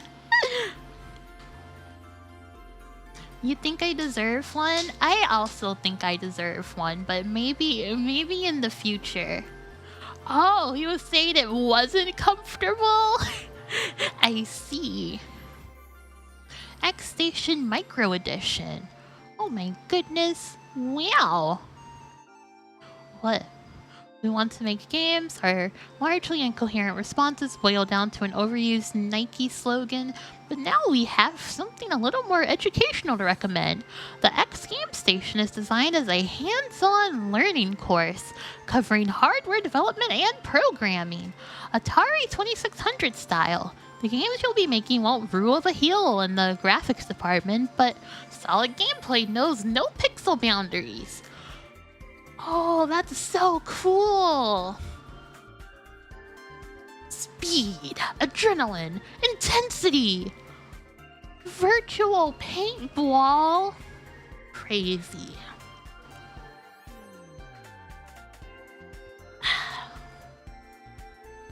Cinematic techniques in gaming? Okay. I'm kind of curious to read this. I'm a little curious about if this is the beginning of movie video games. High polygon counts, check. Complex physics systems, check. Bump mapping, light mapping, normal mapping, check, check, check. These are just a small sampling of the features and technologies that will be standard in every video game that is released on next generation hardware.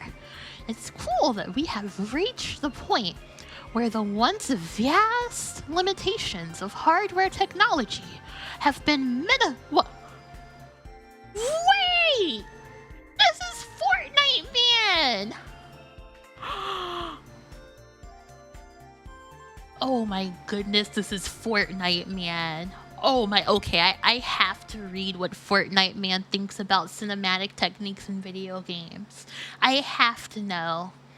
Holding a spear with sticks on it and you're essentially cupping the controller. It's comfy that it has a soft rubbery coating, but it is not very ergonomic. I see.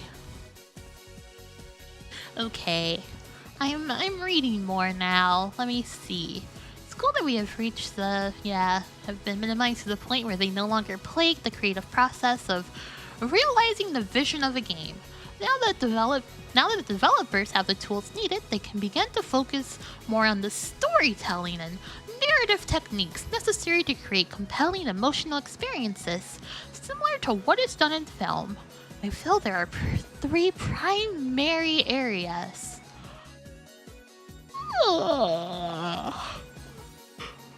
That gamers can hope to see pushed to the front lines of their next generation gaming experiences.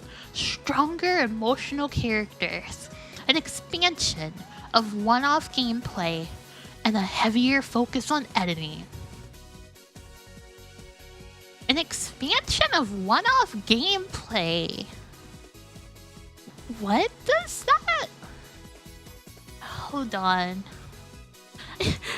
I have to promise we will at least get to the Snoop Dogg game before we get too quiet. Okay, I'm sorry.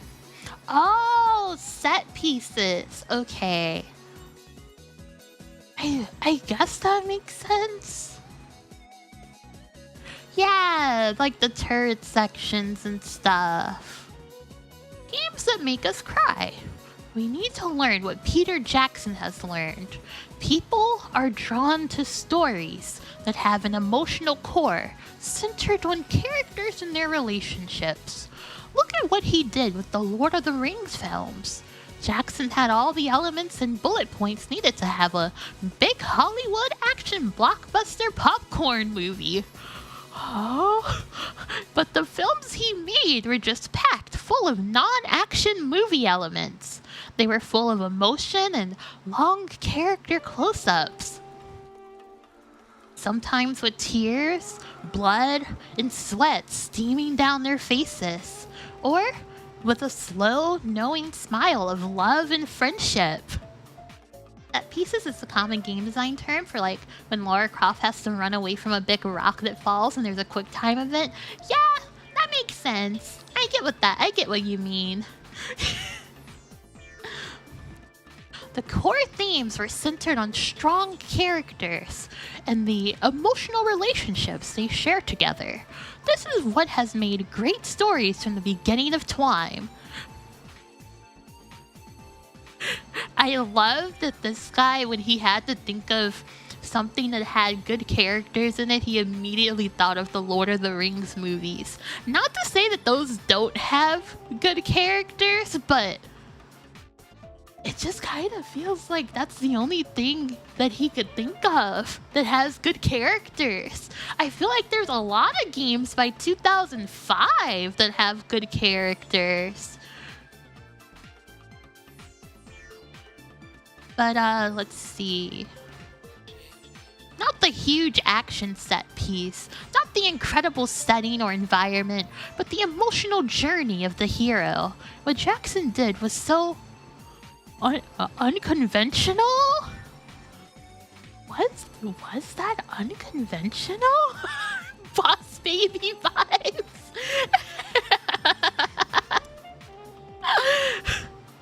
And yet was such a massive and beloved success because it tapped into everybody. Essentially, The Lord of the Rings was a character film disguised as an action movie. That's just brilliant. Right now, I think games are squarely rooted in the action set piece and the incredible setting mentality, level after beautiful level, and awesome particle effect after awesome particle effect, high on style, low on substance. If the goal is to create games that are more cinematic, then we must begin to make games with strong characters that are then placed into emotionally compelling situations and relationships. This must become the focus of any story that is aspiring to be more than just a drivel. I really wonder what he would consider drivel. I'm really curious. Mr. Mustard, I think that it's an adaptation of a popular book. No, it's because he figured out how to put emotion and characters in a movie. It's crazy. It's bonkers. Games with water cooler moments. This guy named Mustard. Yeah, his name is literally Donald Mustard, co-creator of little-known video game Fortnite, mind you. This is the co-creator of Fortnite.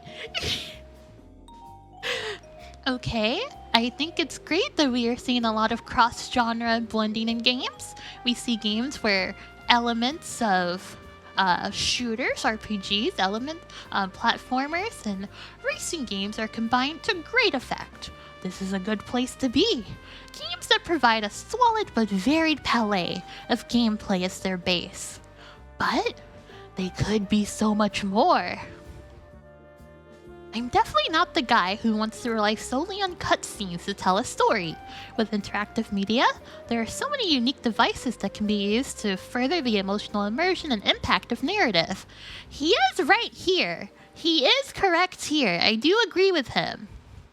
I hope to see more story-driven events, gameplay that is dictated by the narrative and not by the base palette. For example, the first level of Halo 2 has you fighting off the Covenant as they attack the space stations defending Earth. The level takes advantage of most of Halo's base palette, dual wielding, friendly units fighting with you, grenades, advanced enemy AI, etc. The level culminates with a spectacular cinematic in which Master Chief dives into space, dragging a huge bomb behind him. He directs his zero-gravity fall towards one of the larger invading capital ships, passes through its hollow center, and at the last moment kicks away from the bomb as it explodes dramatically, engulfing the capital ship and propelling our hero towards Earth. Oh, that is kind of cool. This article feels like a TED Talk. You're completely right, Larvitar. This does kind of feel like a TED Talk. They showed this at E3 2002. Oh, let me take a look-see. I am curious. Because I've got to be honest, I do not have any information about Halo 1 or 2. I've been wanting to check out the Halo series for a very long time, but I've just never gotten around to it. Okay. Let's see. I will play it here.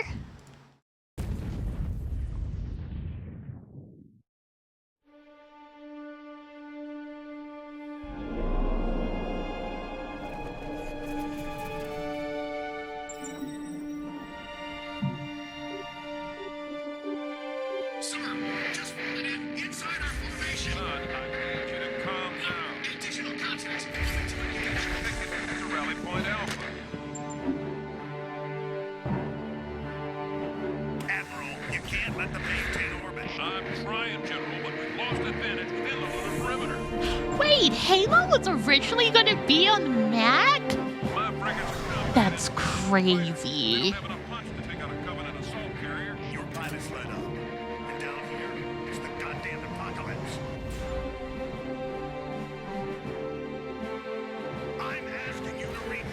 Oh yeah, I guess they were a Mac developer because they made Marathon. I remember now.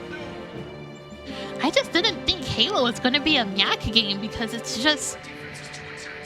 Halo is like, you can't separate Halo from Xbox in my brain.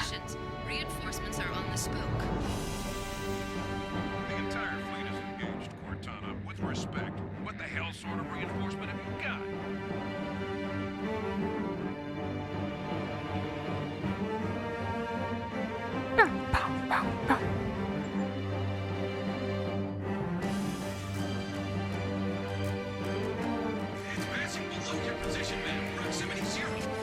This is kind of cool. This is kind of epic. Master Chief! Oh my goodness, Master Chief is so cool.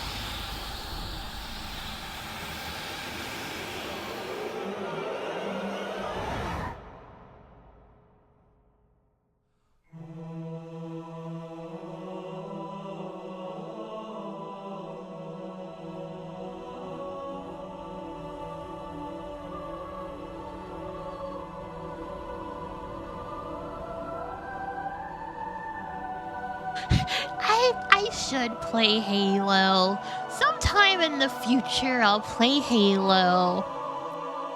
I just have to be in the right mood for it.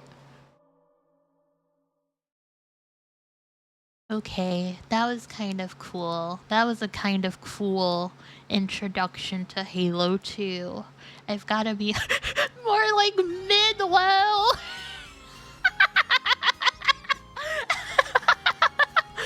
Margot, you're the greatest of all time. Please, I hope you always stay yourself. Okay, where were we in... where were we on Donald Mustard's thingy? Oh yeah. Okay, pretty cool, huh? Well, what if that cutscene was playable? How amazing and rewarding would it be if you got to leap from the space station, free fall through space, weaving in and out of ships as they flew by? If you got to be the one kicking the one to kick off from the bomb, sending it careening into the exposed core of the Covenant flagship. That would be an awesome climax to a level and a definitive moment in the game. That would be narrative-driven gameplay, a new gameplay mechanic caused by a playable event that was dictated by the story. I think this is just what QuickTime... Yeah, Meredith, I was just about to say that. I think this is where QuickTime events came from.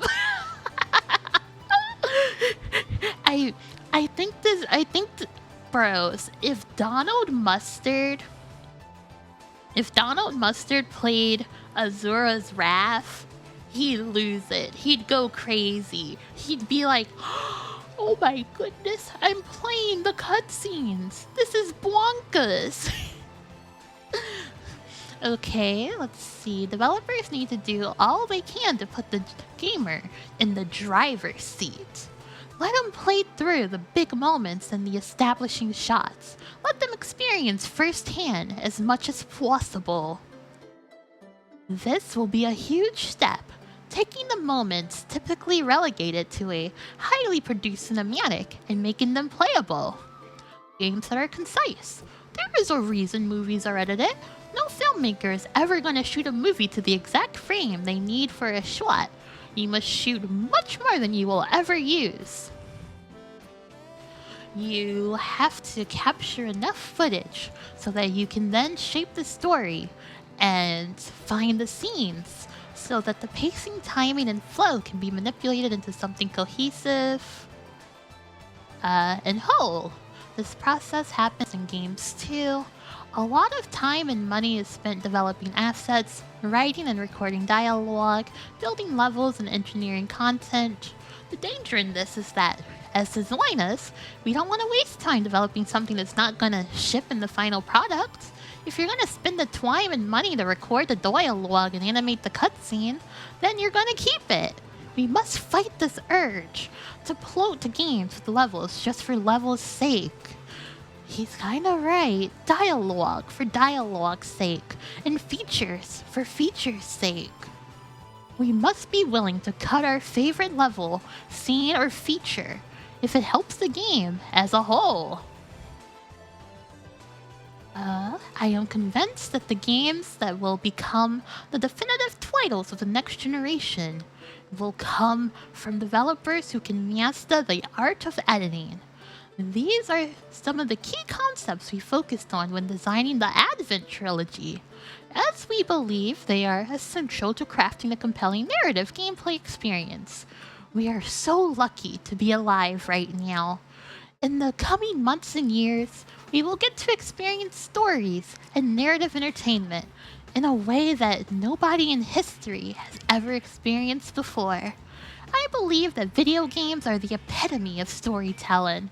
They combine the best elements of music, sound, film, writing, comics, painting, and let us experience it firsthand.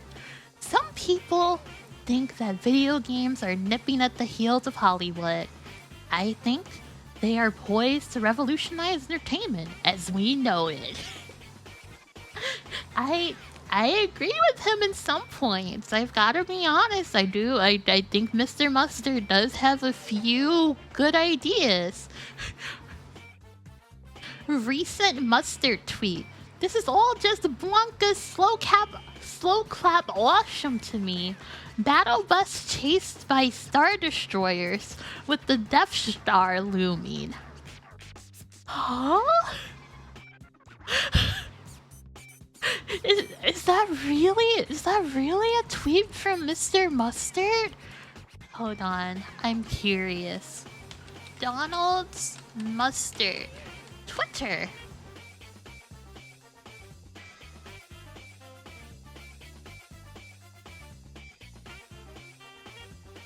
Hold on. Oh my goodness, that is a real tweet from Donald Mustard. This is all just Blanca slow clap awesome to me. Battle bus chased by Star Destroyers with the Death Star looming.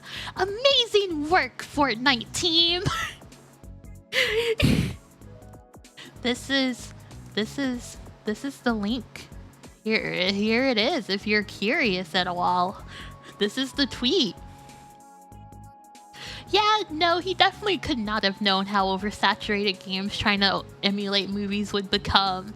But I do still think this is a very interesting opinion piece. I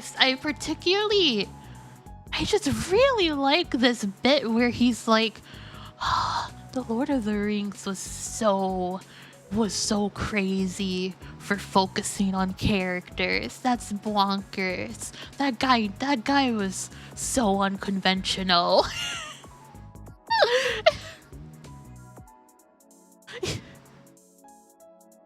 Okay, well, I guess we'll move on from Donald Mustard. Tulip! Oh my goodness.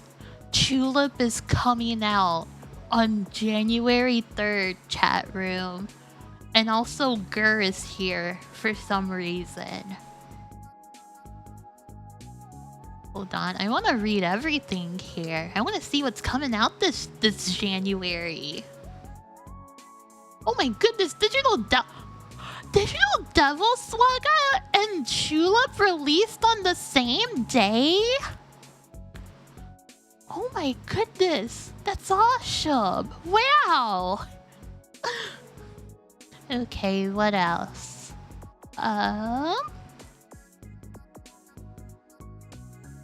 Yeah, Invader Zim is getting a box set DVD.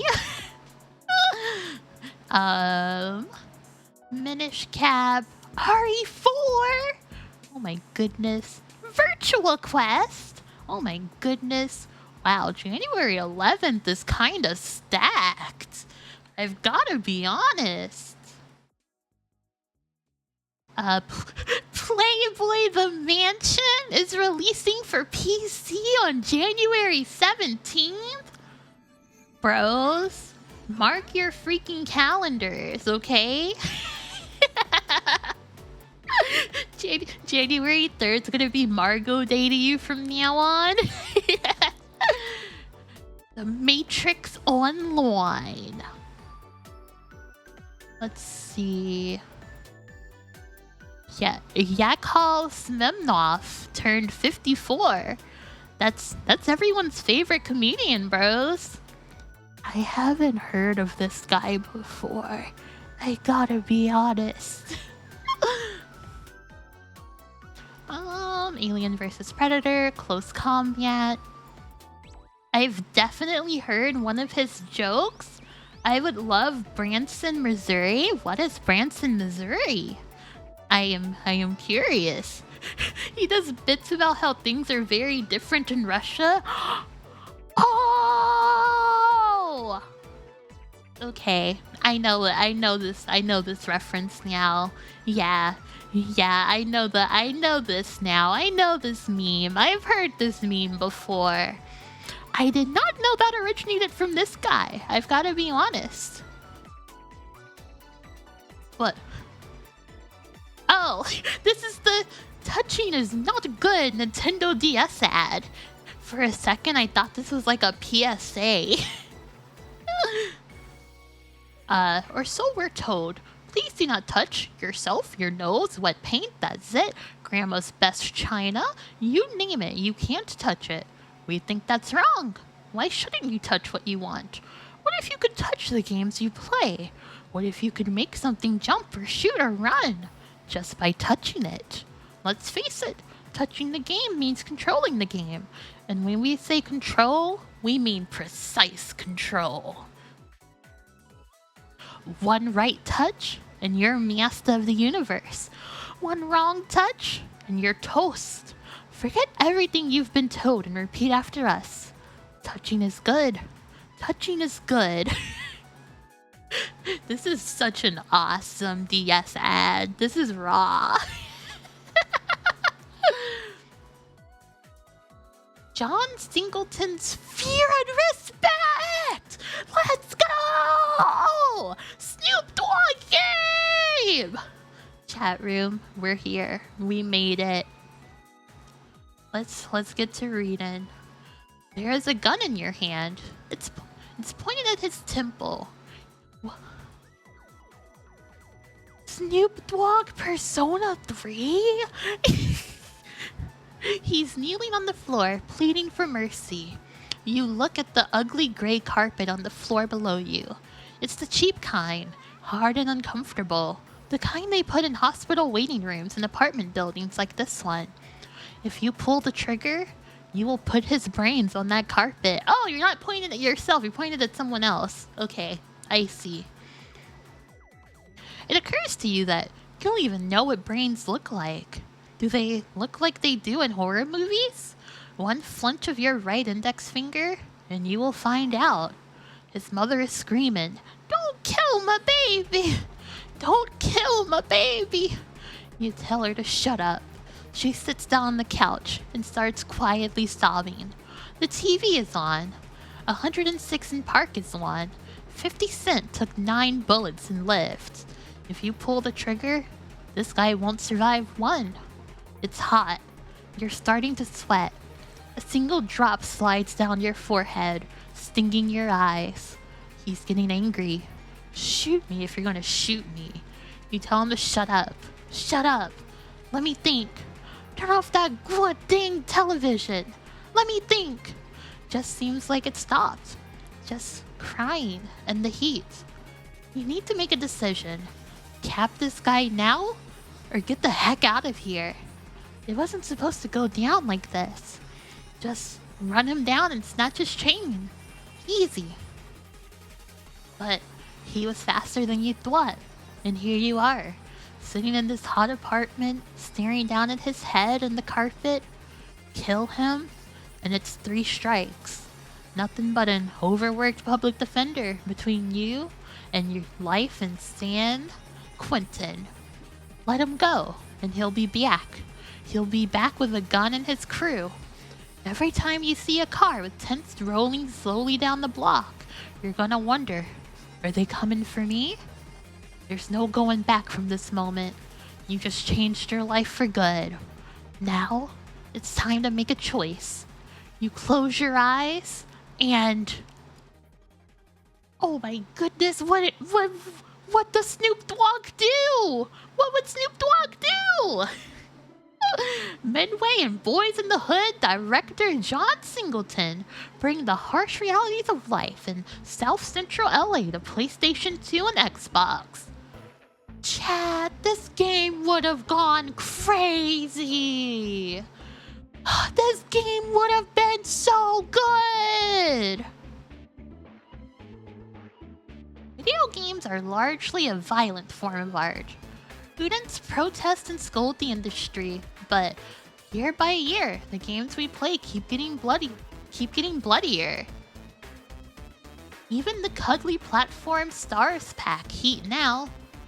And games like Doom 3 and Silent Hill keep pushing the boundaries of gore to even more sickly, visceral heights. But the violence in games never really means much. Kill an enemy in one area, and 4 more will spawn to take its place. Shoot one of your companions, and the worst that will happen is they'll jump a little and give a stern word of warning.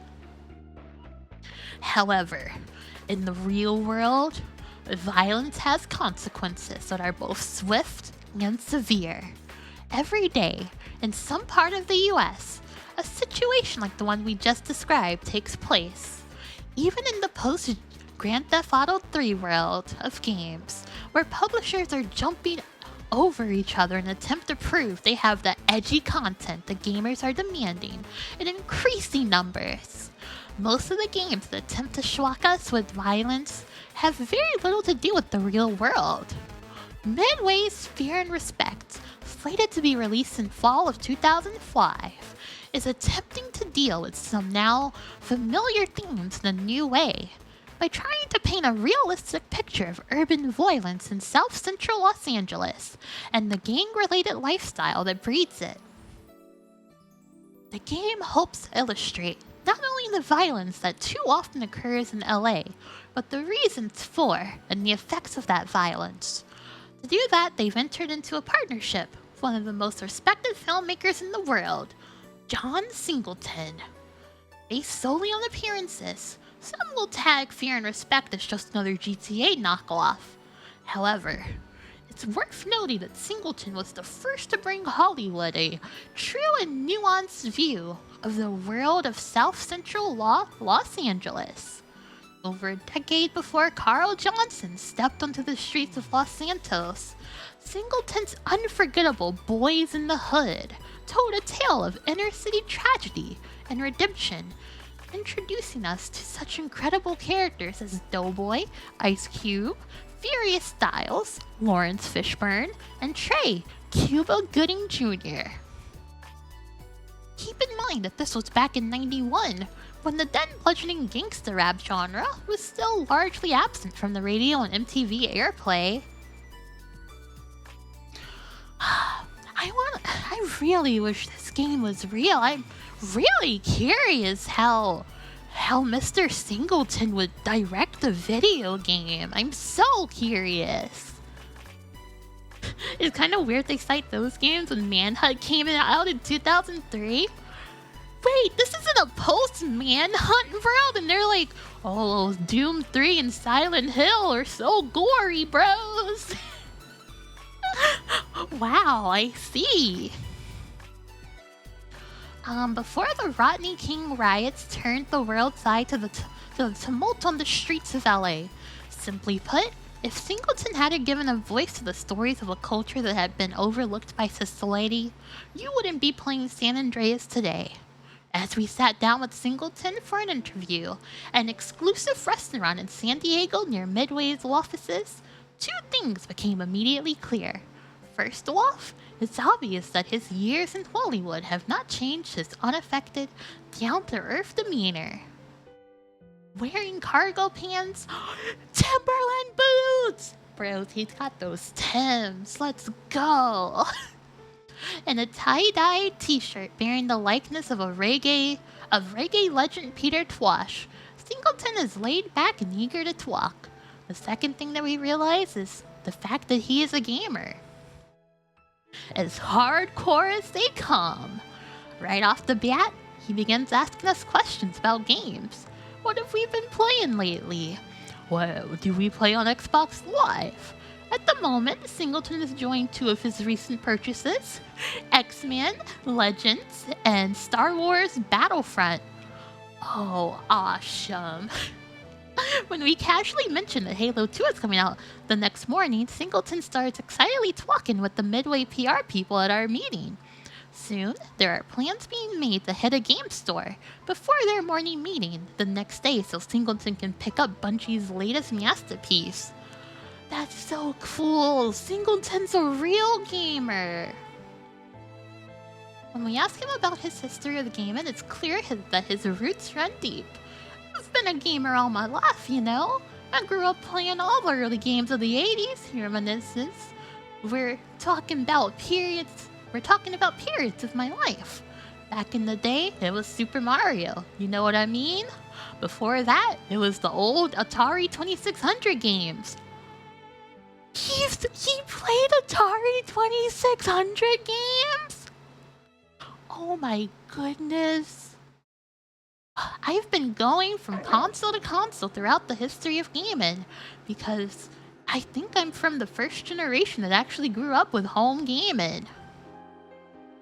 No, sir, thank you for the follow, Aurora Nova. I appreciate it. Thank you. This is not a marketing-driven, manufactured Hollywood Silicon Valley collaboration seeking to cash in on the success of games like GTA and True Crime. If anything, the success of those titles and the skyrocketing popularity of hip-hop and street culture in general is providing Singleton the opportunity to fulfill a lifelong ambition. I've always wanted to be a filmmaker, but I think it's kind of natural for me to do video game design because it's something I grew up doing, Singleton states. I actually have been pitching games around for a while, I have my agent hook me up with different companies. I've been flown around the world by companies, France and different places, pitching games. And then it came up that Midway was interested in doing a street game. So I got a meeting with them and I talked about one of the ideas I had for a game, and it evolved into being Fear and Respect. That's so awesome. I hope when he says he flew to France, he flew to Quantic Dream and he talked about it with David Cage. That would have been awesome. David Cage Snoop Dogg game.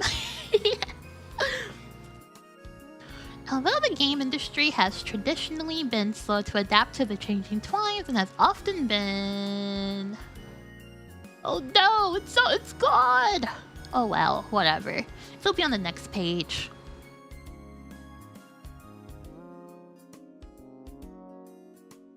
Let's see, Boys in the Hood, Poetic Justice, Higher Learning, Rosewood, Shaft, Baby Boy, Too Fast, Too Furious. Cool, I did not know he was the director for Too Fast, Too Furious. Huh. I've always wanted to watch Boys in the Hood. It's one of my mom's favorite movies, but she would never let me watch it because she said it was too adult for me. But I can just watch it now. I'm an adult. I can just watch it whenever I want. Oh, okay. Criticized by the lack of cultural and racial diversity in its products, Singleton feels that projects like Fear and Respect represent the future. As gaming becomes a part of mainstream entertainment, it's only natural that it mirrors the larger trends emerging in the culture as a whole. Won't have a huge selection of weapons, as Singleton wants to keep the feel as realistic as possible. Snoop's character looks exactly like the real thing and has the same hobbies. Yeah, it does look like he has the same hobbies. Yeah. Hip-hop culture is not a subset of pop culture anymore, observed Singleton. It is pop culture. So, it's just natural for gaming to reflect that. The partnership has proved to be a perfect solution for Midway as well. The company wanted to make a game with a hard-edged, street-oriented feel, but wanted to make sure that it felt true to the culture that inspired it. Singleton, who grew up in South Central and still has his offices there, proved to be an invaluable asset to the team. Hold on, I want to look up. Is there any footage of this game at all? Fear and Respect. Gameplay. There are trailers and stuff! Okay, chat room, is it okay if I take a break from reading and we can check out these trailers and stuff? I've gotta see it. And yeah, Krillin's there. He's been there the whole stream. Okay, let's check this out.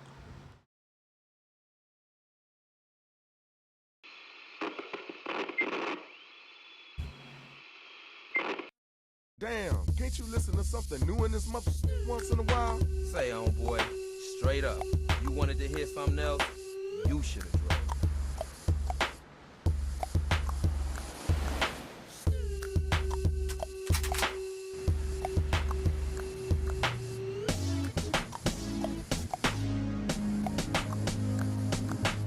Pimps in the crib, ma. Drop it like it's hot. Drop we gotta get on the grind and put in some work. You feel me? I feel you, homeboy. Like it's hot. Park it like it's hot. Oh, you must be ready to die.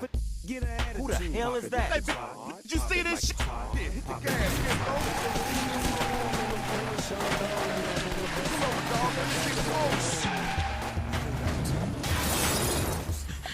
Get Starring Snoop Dogg as Goldie. Anybody got him? Damn, what a...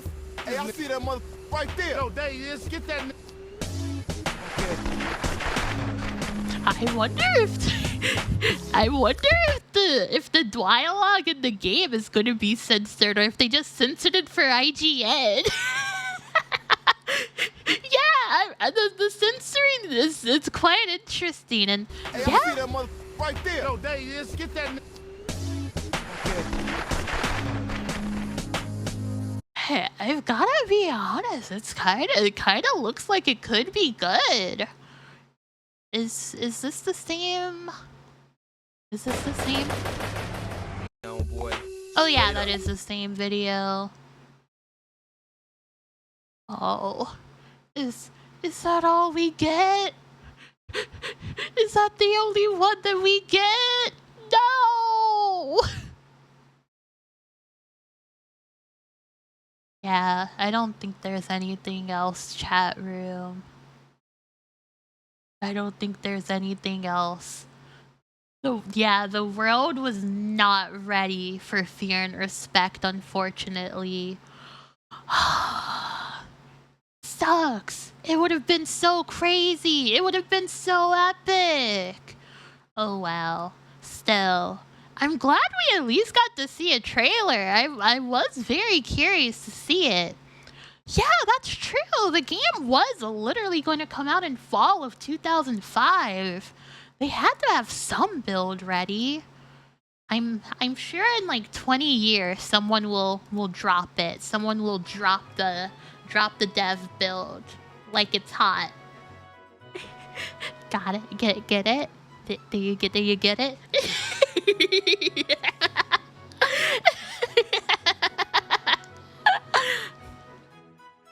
Okay. Anyways, let's see.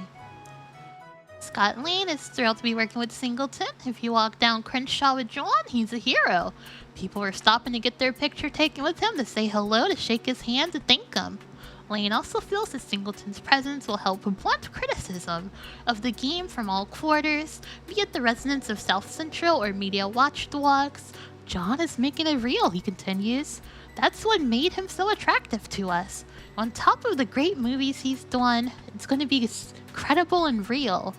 So, I don't think either the moral majority or the people in LA are going to have a problem with it. If it's real... This would have been so awesome.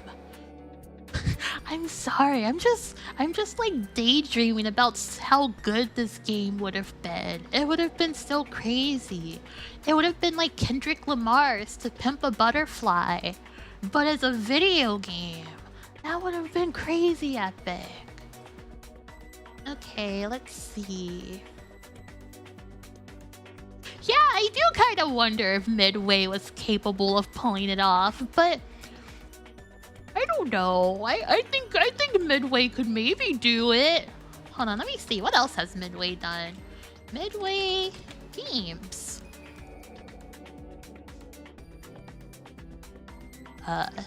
Developed games.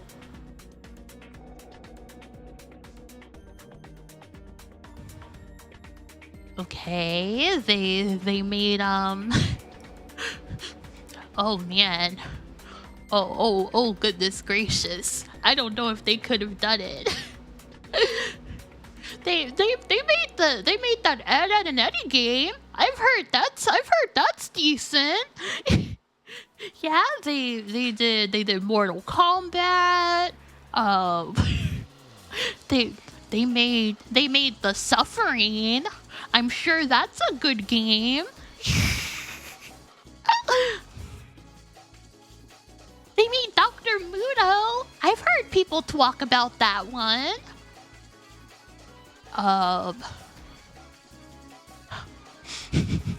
It's looking kind of dire though. Oh yeah, they made Freaky Flyers. It's a little dire. They kind of lived up to their name. They made Mid. They should put that on the cover for Dr. Muto. I've heard people talk about it.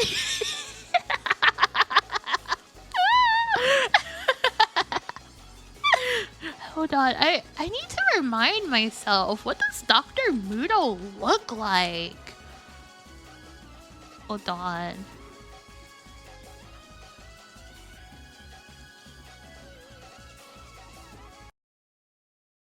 Okay.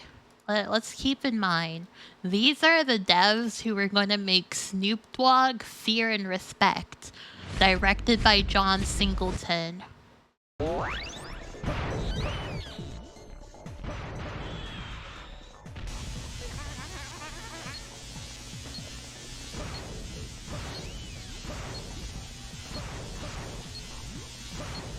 I think they could do it. I think they could have done it. I think they could have taken what they learned from Dr. Muto and done it. I believe in them, okay? I need more scrap to activate this gadget. Now, where to look?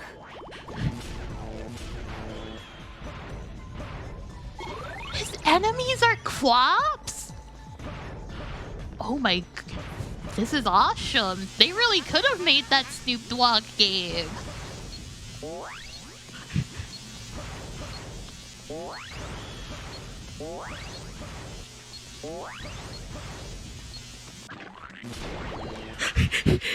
I love that.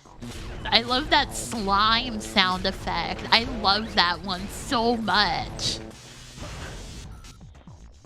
He does look like the villain from Crash Bandicoot. Oh my goodness, he's even destroying boxes like Crash Bandicoot. Oh my goodness gracious.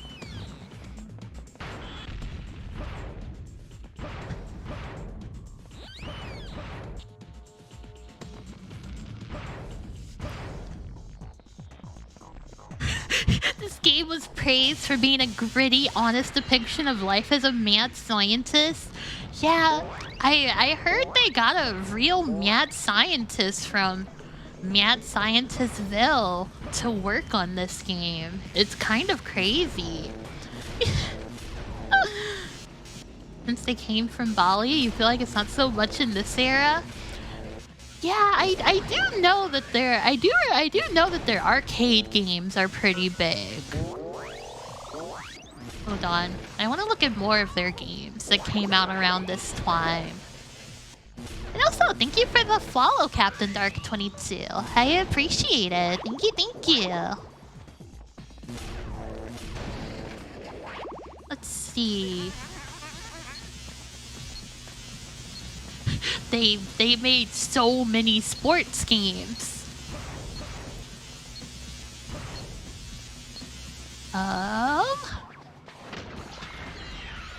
What about...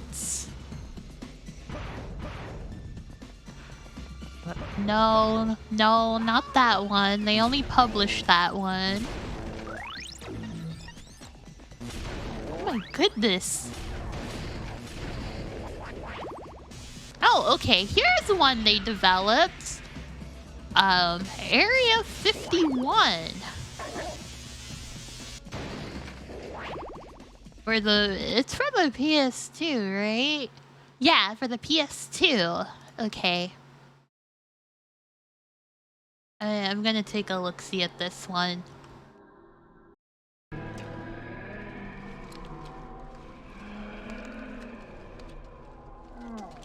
Thank you for the follow, Hoodie, twice. I appreciate it. Thank you, thank you. Oh, this is a spin-off of the Light Gun arcade game. Oh my goodness.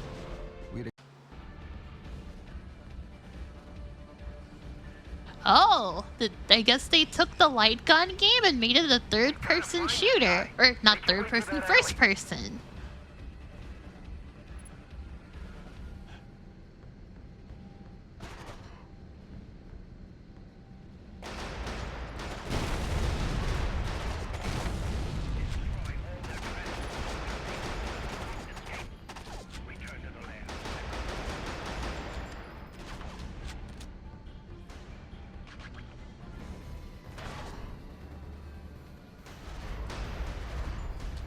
It was a military shooter, but aliens show up?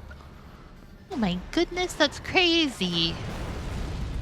Are there aliens here? Was designed to hide in its host. I really want to see the aliens. Those infected began to mutate in 4 hours.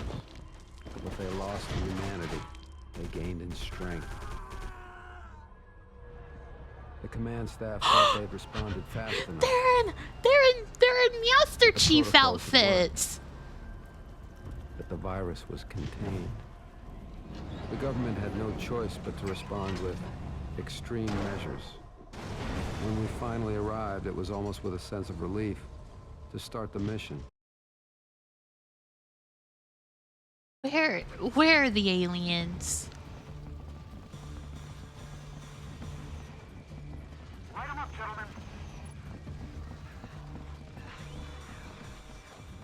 Okay, I don't think they're gonna. Oh, whoa! Oh, that's a zombie. Well, I guess that's close enough. Yeah, I guess he's not gonna get to the end of the game where the Greys are, but it's close enough. I've seen the aliens. Anyways, I think Midway could have done it. I think they could have made the Snoop Dogg game. That's my opinion, based on what I've seen of Area 51 and Dr. Muto. If they combined those two franchises, they would have had Snoop Dogg, the video game, Fear and Respect. Yeah. Okay, let's see.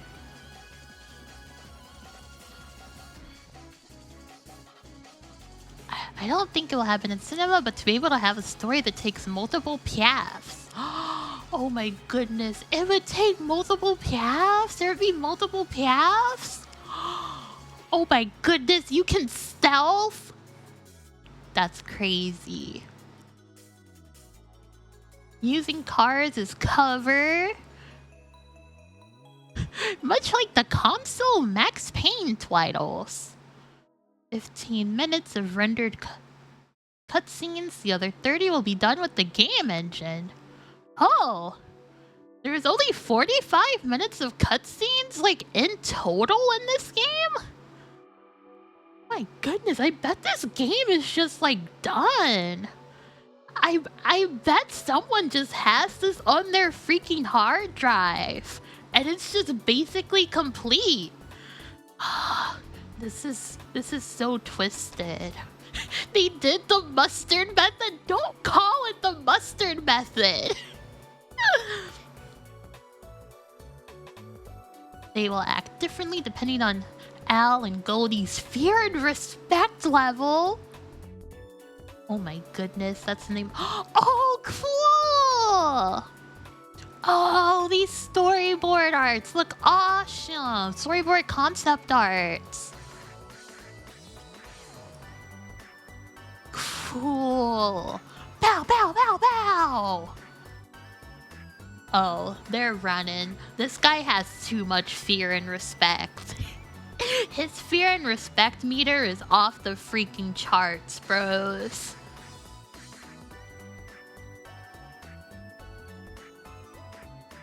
Oh, there's so much concept art for this game. My goodness, there's so much reading about this game. This unironically feels like it's a full video game that's ready. Laying down suppression fire from behind cover is key to survival. Singleton won't be referring to the Crips and Bloods by name very often. He's at an arcade! Oh my goodness, is he playing some Midway games? This is awesome. This is crazy. Oh, it's not an open world game. Oh, interesting. It does feel like the kind of press release they'd put out. And oh my goodness, yeah. Okay, this is soulful. This is cool. This is epic. I can't believe you can look at Mortal Kombat and Joust and Defender. Prize Zone! Hammers. You know, the kids yearn for hammers, bro. I really wonder if they pulled the plug because of backlash. It's probably just the models, posts, and environments. That is a possibility. That is true. They could be making the game look like it's much further ahead than it is, but he said that they were hoping to release it in fall 2005, which is not far off from when this magazine released. I guess I don't know. I'm guessing they might have just overshot and didn't want to actually deliver, or couldn't actually deliver rather. This would have been so cool. But oh, it was canceled in February 2006. I guess we just won't know why unless a developer decides to come out and say. I really wish we knew though. Wow, Jack 3. Isn't it kind of twisted? Isn't it kind of twisted that for Jack 2 and 3 they took Daxter out of the name? That's kind of wild. Did the kids really not like Daxter that much? Jack's face is your face when you hear that Fear and Respect is canceled. So true. I should probably play Jack 2 and 3. I did like Jack and Daxter when I played it. The Incredible Hulk! The Sound and the Fury. Whoa. That guy fights mechs? Oh my goodness. You tried replaying Jack 2 a few years ago and it's insane? Insane in what kind of way, out of curiosity? I do remember the Daxter game on PSP. I actually had that one. It's the bug destroying one, right? I did not like that one.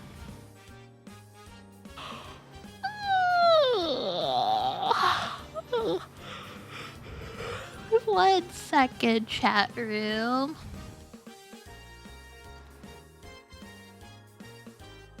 Let me drink some water really quick.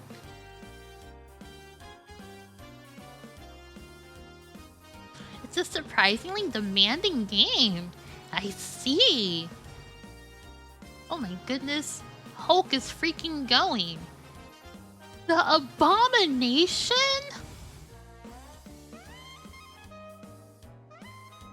Am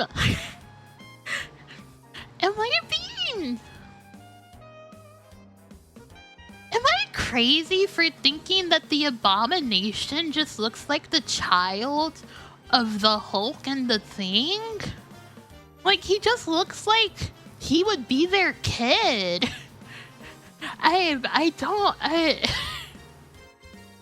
He looks like Vampire Hulk. He does kind of look like Vampire Goblin Hulk. Green Goblin. Yeah, I guess Green Goblin kind of got in there a little bit. Just a tiny bit. And also, hello, Abraham. Welcome, welcome. How's it going?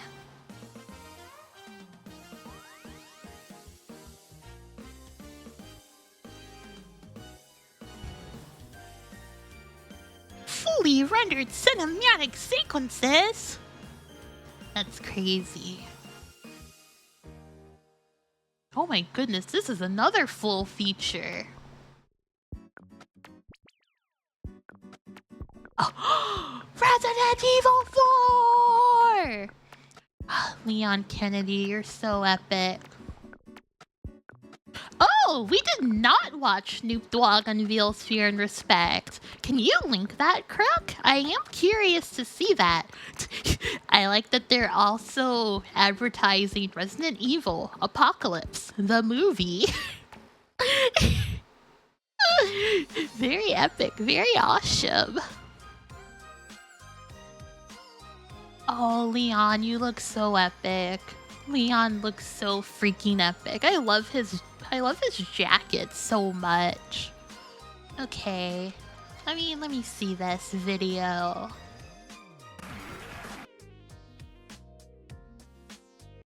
Chat room. We're going to watch Snoop Dogg unveil his video game.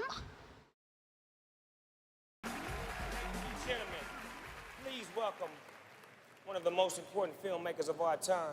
He made Boys in the Hood. He made Poetic Justice, Baby Boy, and Fast and Furious. And he's making his move in the video games by directing this mind-blowing new game that I'm starring in. He's got the Game Informer cover! Oh my goodness. Let me give you an exclusive preview of it right now. Didn't I tell you Spike TV had the mad hookups? Now, you about to see something that you'll never see nowhere else. So people, please give it up for my friend, my dog, my director, John Singleton.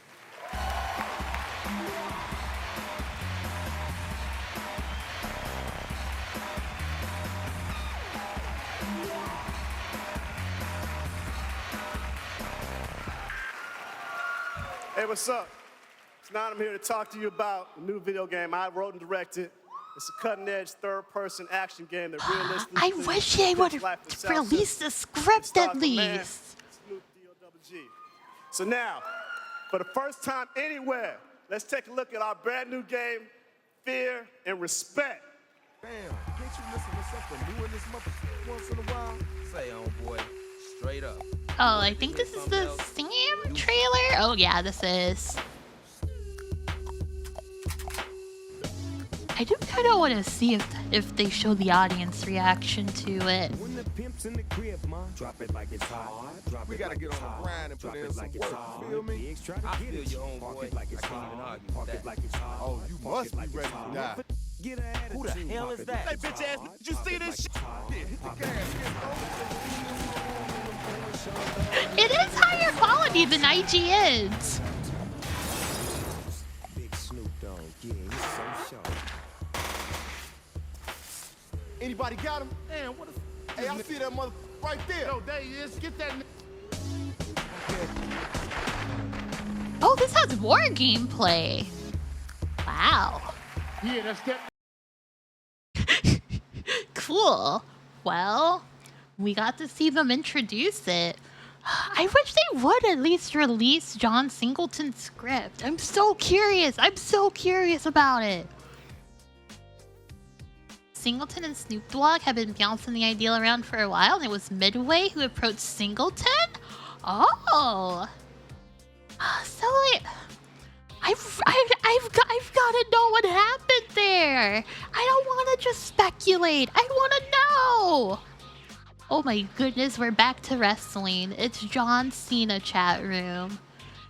It's so crazy. He looks so young. Yeah, sorry, Dr. Thugonomics, I should say.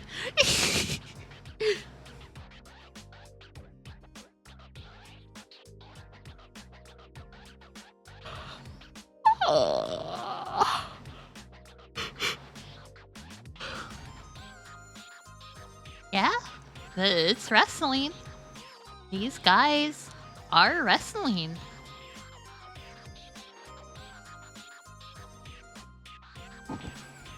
Wait, do you get to wrestle the woman too? Or is she just on stage? The textures do look quite greasy. And yeah, good night, Mr. Dude. Thank you for hanging. I appreciate it. Wildest rides on my mobile phone? Oh my goodness. This is awesome. I just gotta get a Get It Now enabled phone. And then I hit the Get It Now icon. And then I go to my shopping cart and I select Get Games. And then I download my games. The divas will star in the popular bra and panties matches. Now what is this naked hooey in my Game Informer? Asphalt. Cool. Oh, Game Loft! Bros, Game Loft had some crazy cool mobile games. Those guys put some freaking work into their mobile games. Yeah, what's with all the naked hooey in my World Wrestling Entertainment? This is freaked up. Heckin' Flive.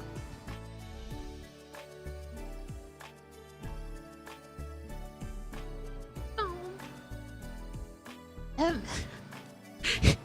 I crazy for thinking that the Tekken 3D model renders still kind of look the exact same for like Tekken 8?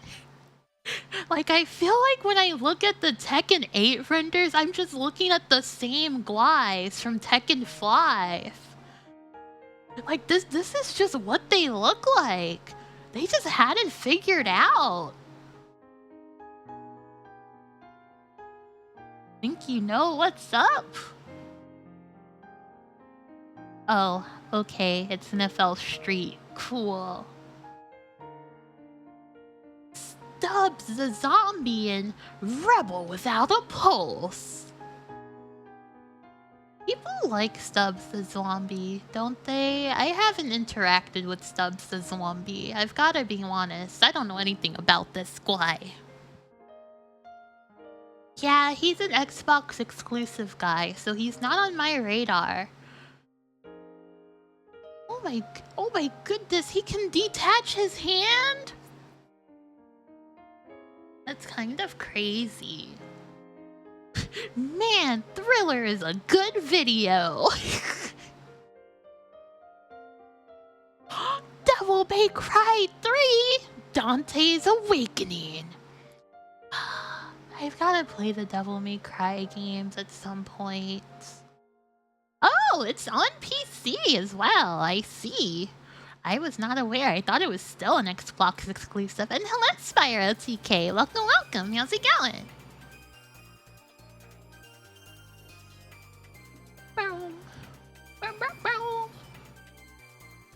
I probably shouldn't look at any of this. I'm not gonna pay too much attention to it because I do want to play those games at some point. God of War! I want to play God of War at some point too. Okay, I can't pay too much attention to this either. Oh my goodness, Full Metal Alchemist? Wow. 2005 was kind of the year of the gamer, I've gotta be honest. God of War has a bit of that Nick and Hooey in it. Well, that's okay. That's cool. Oh my goodness, it's a video game. Wow. Champions of Nilrath. Oh, thank you for the follow, bestman224. I appreciate it. Thank you. Star Wars Episode 3, Revenge of the Sith. Cabela's Big Game Hunter, 2005 Adventures. I'm so curious what the Game Boy Advance game looks like for this. I've got to check. I've got to take a look. Cabela's Big Game Hunter, GBA.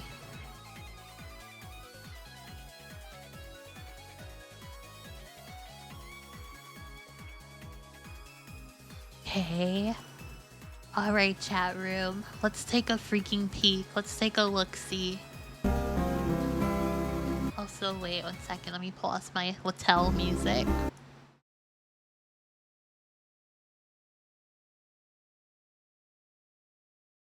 Wait, is it just silent?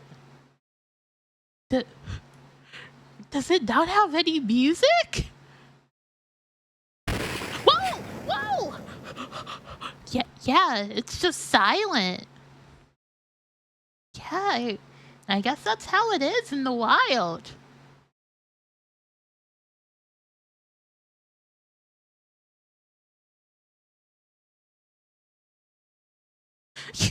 This is kind of awesome. It's like you enter a JRPG battle with these cougars.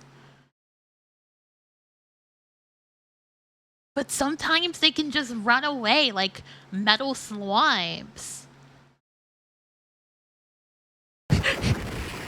This looks so hard to do.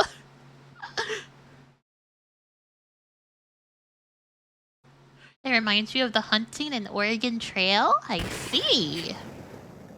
My goodness, he headshot that thing.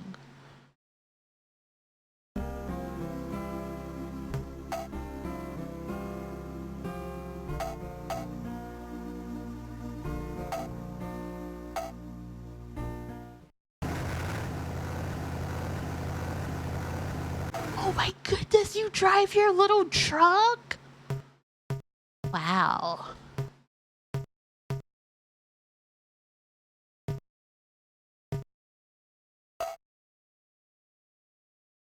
Wild Javelina?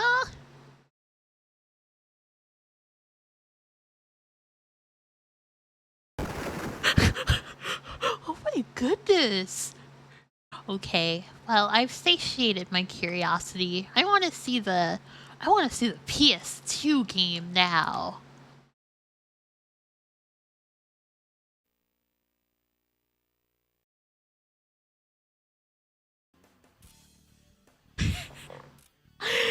It's so crazy!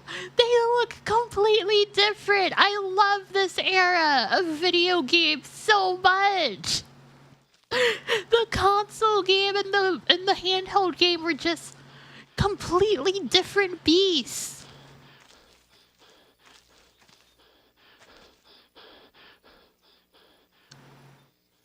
Wow, this is realistic. There are birds chirping in this version, though. I feel like they should have had the birds chirping in the Game Boy Advance one. But, you know, it's fine. Okay, I've satiated my curiosity here. Thank you for letting me do that, chat room. Back to our gaming mag. Far Cry Instincts. Yeah, whatever. Shadow of Rome. Guild Wars! Oh my goodness, bros. Guild Wars is releasing next month. Oh my goodness gracious. Yeah, I think it's fun to see a magazine ad and then check out the game. I don't know, it's like interesting to see what they're advertising. Guild Wars doesn't have a constant, persistent overworld that players run around in other than the towns where you find missions? Oh, really? I did not know that about Guild Wars. There's been a lot of discussion going around as to whether Guild Wars is an actual MMO or not. I feel like it is. Guild Wars does feature thousands of people playing with and against each other. It also has some key differences, character development. The max level is 20? Wow. Character can know up to 150 skills, but can only bring 8 of them into any given mission, so knowing how to play your character is a much bigger deal than simply having the most uber loot. No overworld, instanced everything. Any combat you have in Guild Wars takes place in an instance mission zone. What that means is that the group you're in is private to you and your group, and nobody else can go there to mess with you. Oh, yeah, I've only played Guild Wars 2. I've never actually played Guild Wars 1. So I'm very surprised at how different it is. I thought it was going to be pretty similar to Guild Wars 2. Cabela's is owned by Bass Pro Shop? I see. Oh my goodness, GTA San Andreas, a Rockstar North production. Mech Assault 2, Lone Wolf. Yeah, these mechs look kind of cool. I've gotta say, these mechs look a little cool. Advent Rising, this is Donald Mustard's video game. Time Splitters, Perfect Future. Van, Skate and Slam. Freedom Force versus the... What is this game? I see. The heroes of the first game against the Nazis. What? Wait, this is a Diablo clone? I see. Oh, beautiful Joe. Cool. NFL Street 2. Ghost Recon.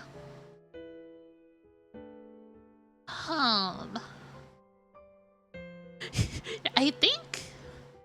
I don't know, am I crazy? I feel like Game Informer covers more mainstream games than like EGM.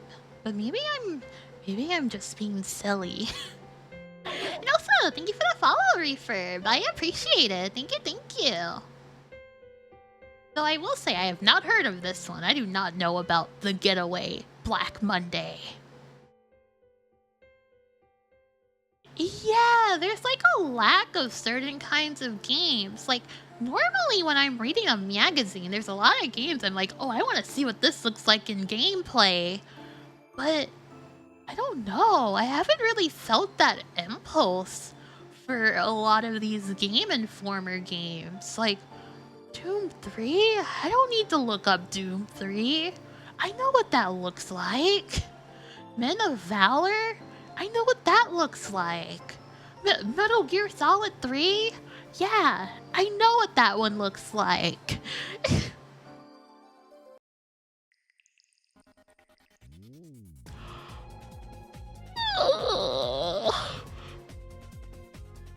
I am curious. What score they give Metal Gear Solid 3. Let's see. Prince of Persia, 9.25. Oh my goodness, that's a big score.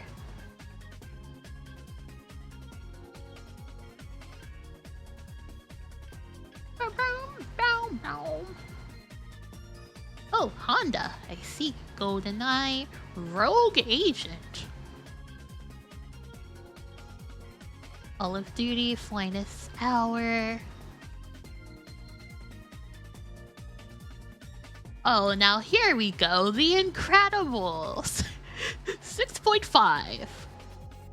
Backyard Wrestling.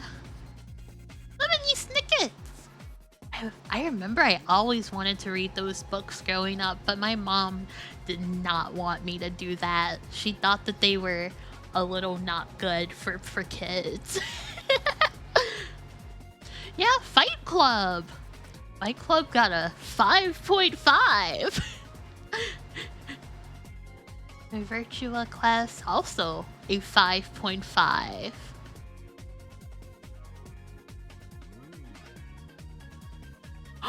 Oh my goodness, MGS3, 9.5, and the Second Opinion's a 9.75.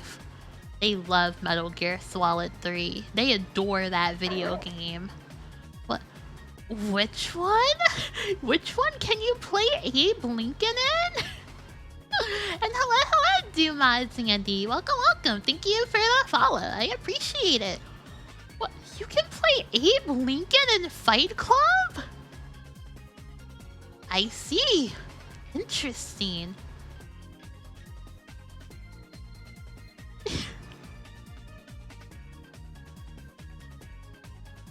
To anyone who says that Metal Gear Solid 3 is about flash and no substance, I say this. You are an idiot. Yeah, it's kind of true. I gotta kind of agree with them there. What? They gave Budokai 3 a 5? And good night, Liker Man. Thank you for hanging. I appreciate it. Thank you. A boatload of unlockables, character customization, and some unique maneuvers. However, don't be upset if their thrill doesn't show your enthusiasm for this. Oh my goodness. Imperial Wasteland? It's simplistic, clumsy, unresponsive, and boring? Is this what? Wait, yeah, developer Remedy? What are they talking about? Wow, they did not care about Dragon Ball Z Budokai 3 whatsoever. They were like, whatever, just write whatever, bro. Okay, I'm curious. Who was the dev for? Wasn't it Budokai 3? Yeah, it was Dimps. That's not Remedy. What are they talking about? Oh my goodness. It's Capcom Fighting Evolution. This game looks so good. This game looks so crazy. Alan Wake meets Goku.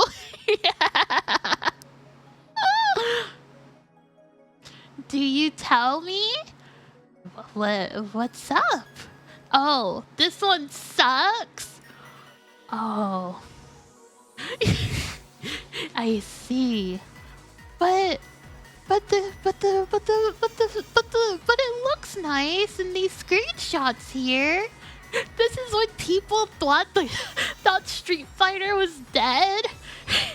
It's a good game to use for a mystery tournament because no one likes it. Oh, it's basically Mugen? I see. Mega Man X8. It's X7 that people don't like, right?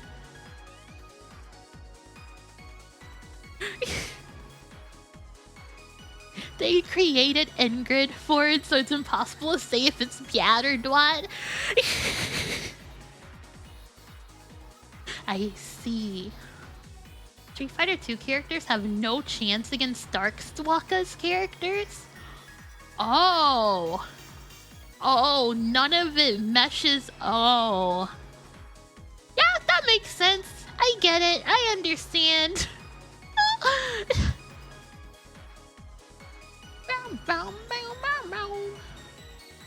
Inuyasha! Oh, I remember we checked this out. This game looks so freaking cute. It's like a JRPG. I can't believe they only gave it a 4.2. A little twisted. Rumble Roses! Yeah, we watched it because a girl on Gaia loved it. I feel like if you want video game reviews, you've got to go to Gaia Online forums. You can't trust Game Informer, okay? I also did not know there was a Shaman King Tactics game. I've got to be honest.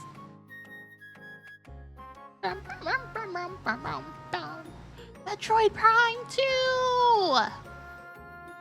2! Man, I wonder what they'll review I wonder what they'll give Metroid Prime 4.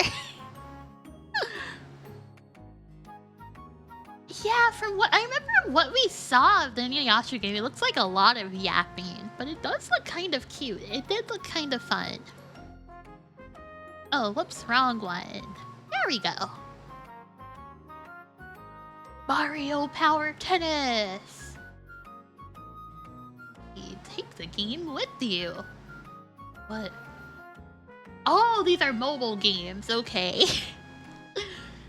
There's a Might and Magic mobile game? I wonder how that looks. Golf's #1 player, now on your mobile. Bros.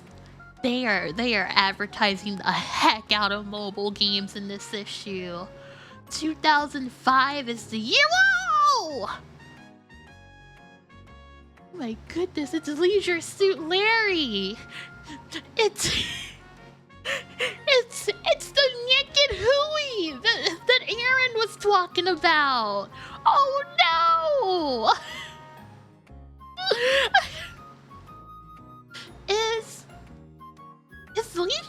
Is Leisure Suit Larry one of the games that's banned on Twitch? I can't remember if it's actually banned on Twitch or if I just heard that as a rumor.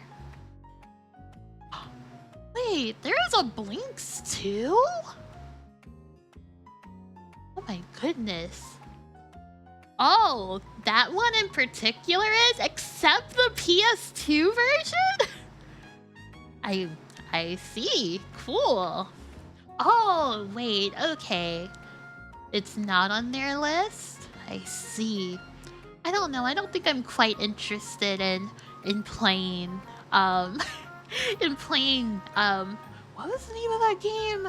Oh yeah, Leisure Suit Larry. Wait, you make your own blink, Sona? That's awesome. Oh my goodness. Unless it's given ESRB adults only, it's not specifically on the list. I see. Yeah, I do see they have a little black kitty. Cute. Sluggish sophomore. They did not like it though. You're genuinely surprised I'm not interested in playing Leisure Suit Larry? Why are you genuinely surprised? I'm curious. What? The lack of Xbox Live says it all? This is a game that doesn't have ambitions? Is that what they said about Blinks 2? My goodness. Oh, this is when everyone's like, it's gotta have some multiplayer. And now, what? Sonic Hedgie?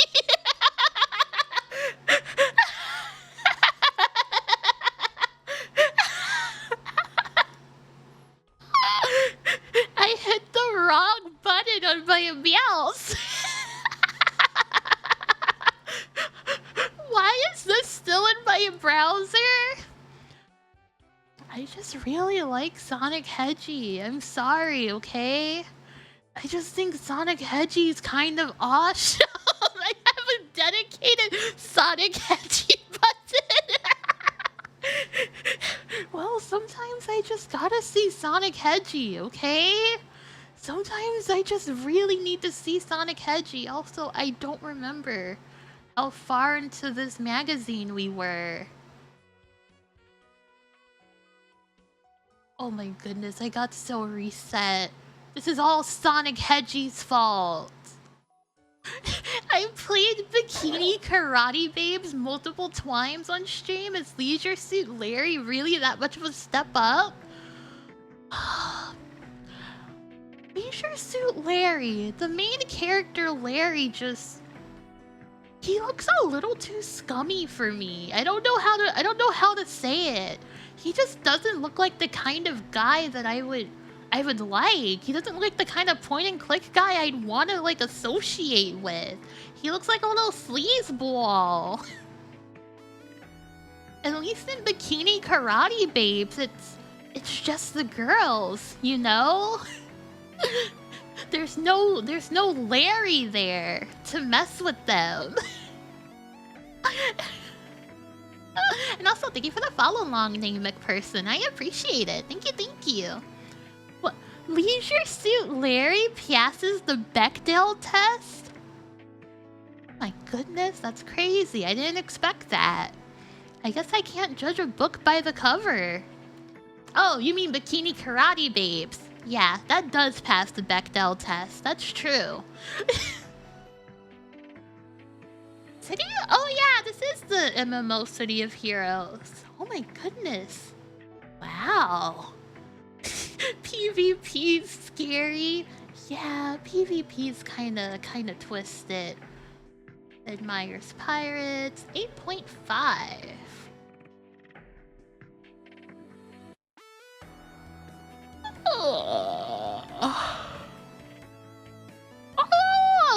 Oh my goodness, Vampire the Masquerade Bloodlines. Wow, this is crazy. 7.5. I've gotta be honest, I'm kind of surprised they gave this game a 7.5 without having any of the like fixing patches. You know what I mean? Because this game has so many bugs that it released with. It's kind of crazy.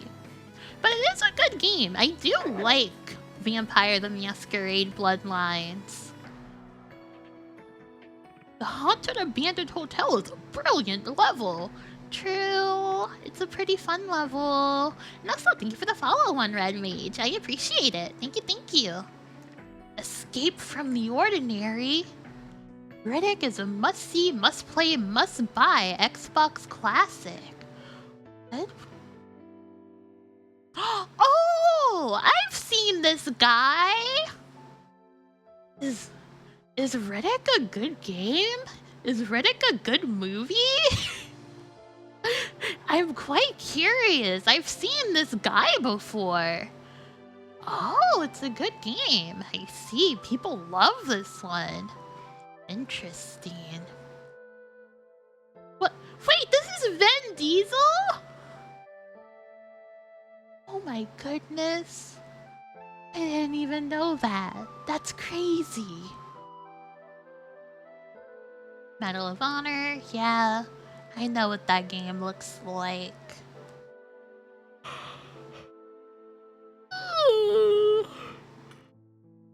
Oh. Sleepy. I'm quite sleepy. Yeah, they gave Riddick a 9.25. That's kind of bonkers. Oh my goodness, we just played this! This is awesome. This is crazy. They gave it an 8.5.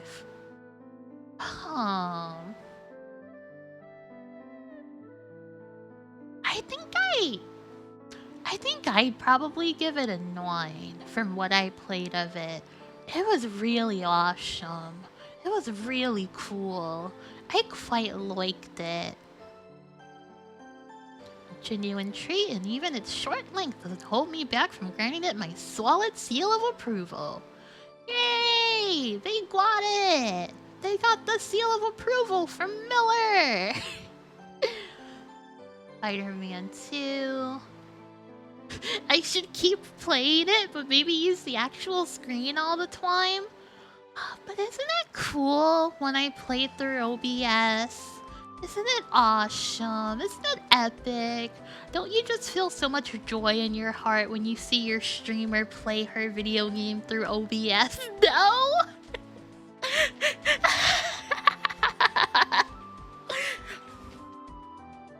Thank you, Lino. It is cool when I play through OBS and win. I agree. But I have to win? Thank you, Margot. You get it as a fellow streamer to streamer. Playing through OBS is just... it's the way to freaking go. If you guys streamed, you'd know that. Engage! Oh my goodness. I can't believe we see an engage advertisement. This is awesome. Wait, you never do it? Oh, Margot, you're gonna have to correct some people. I've had some of your viewers tell me that you also play through OBS. They've been spreading rumors about it.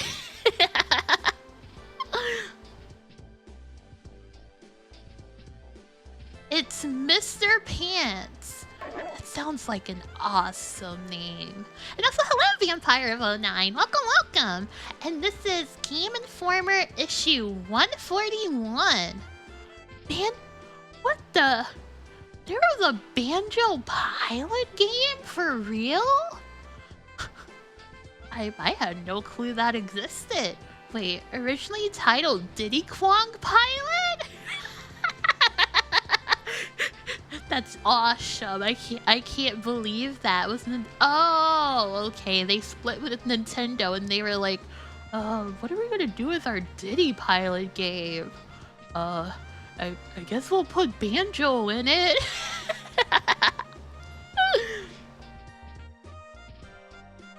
You played Mr. Pants before? Oh my, why did you play Mr. Pants?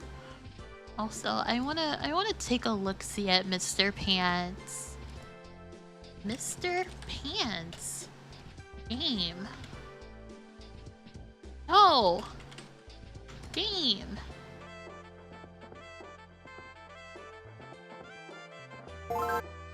Okay. I'm about to take a look at It's Mr. Pants. I really like the title. It's Mr. Pants.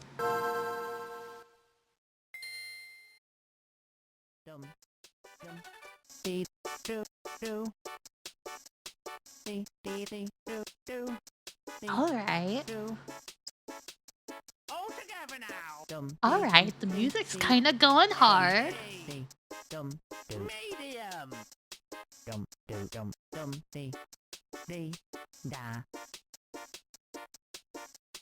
Level 1, medium.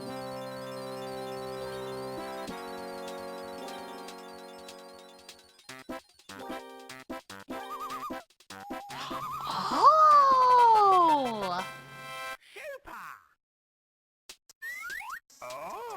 Yeah, it's British pants. The pants are his underpants. Medium.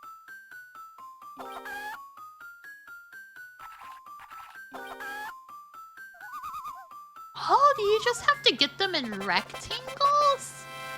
I see. I really like the art style of this. It's kind of awesome.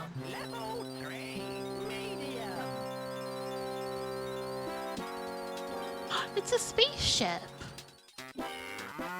Oh, rectangles were boxes.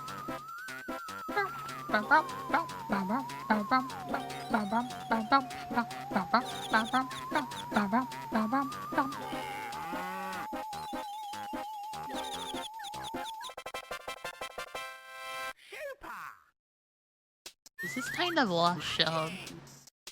Level 4, medium.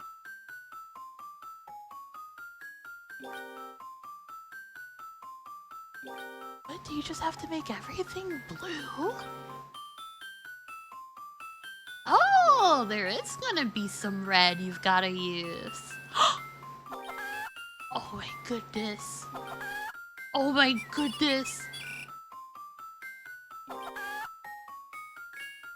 They're so crazy smart. They're so crazy smart. Wow. It's Mr. Pants player is kind of good. I've got to be honest. Okay, I can't just sit here and watch It's Mr. Pants. What does that have to do with pants? He's wearing underpants. Feels like you're watching a mobile game ad. Mr. Pants would probably work pretty well as a mobile game. You think I should just sit there and watch It's Mr. Pants? I can't do it. I can't do it. Can we watch Banjo Pilot? I am a little curious about Banjo Pilot. I've gotta be honest. Banjo Pilot. And also, hello, Gumaki. Welcome. How's it going?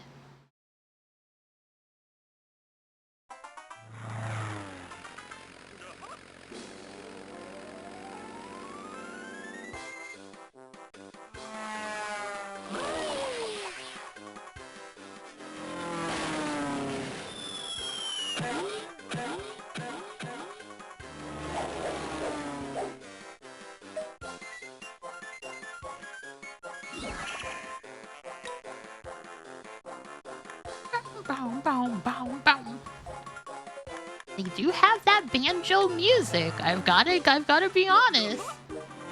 There's your game dev strategy clone. Oh, GBA games and no one's heard of. Honestly, yeah. Wait. Does this have a smoothing filter on? Am I? Oh, I gotta get out of here. Get me out of here. Get me on long playlands.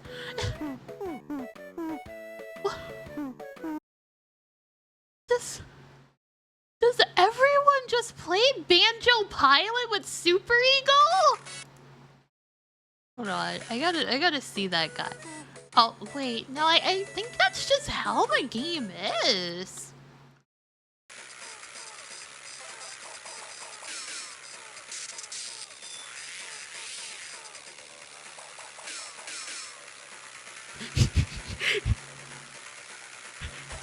I I really love how Banjo looks when you're just going forward. He's just freaking staring. He's got that 1,000-yard stare.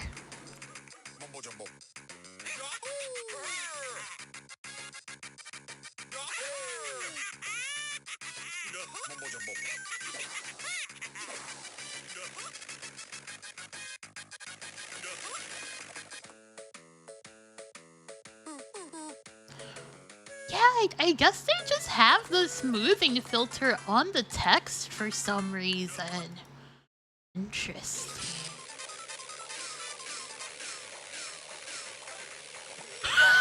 Banjo shooting that woman down!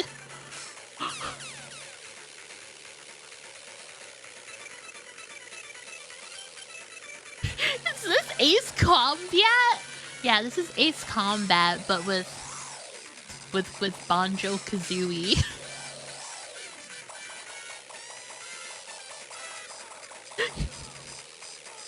Yeah, Banjo! Dodge! Shoot her down, Banjo!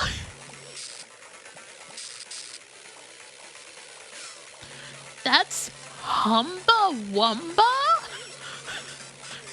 That is not her name. You just made that up. There's no way that woman's name is Humba Wumba. It's real? Her name is really Humba Wumba? That's awesome. That goes so hard. I've got a petition to rename myself to Humba Wumba. I quite like that. What? Humba Wumba didn't place? That's twisted. I can't believe Humba Wumba didn't place. That's messed up. She deserved to. Okay. I'm going back over here. They'll cancel me? They'll cancel me for being Humba Wumba? That's twisted. You can't have anything on Twitch. WWE Survivor Series? Wow. Slow and clunky, obnoxious, and a bit stupid, but ultimately somehow likable. Mr. Driller! Sprung? Naughty choose your own adventure styled romp without much discernible gameplay. Respectably long story mode that is honestly funny, nuanced, and unquestionably more adult oriented than most handheld games. I feel like Sprung has come up before. I feel like it has. I can't remember in what context though. And yeah, freaking Final Fantasy 1 and 2 Dawn of Souls. Wow, they gave that a 9. Bro has never heard of visual novels before. Yeah, it's gameplay. It's sprung up before. Yeah, you're right. You've got it. Also, thank you for the follow, Dijon. I appreciate it. Thank you. Top 20, San Andreas. Oh my goodness, Paper Mario 1000-Year Door, number 8! That game's pretty freaking good. Fire Emblem's also on here. That's kind of crazy.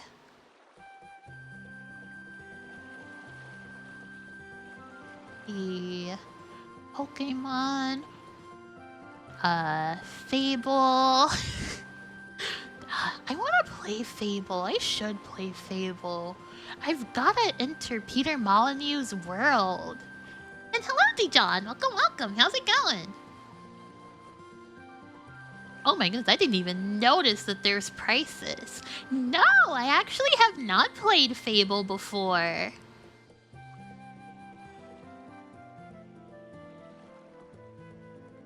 see. Oh, top 10 Japan. Wow.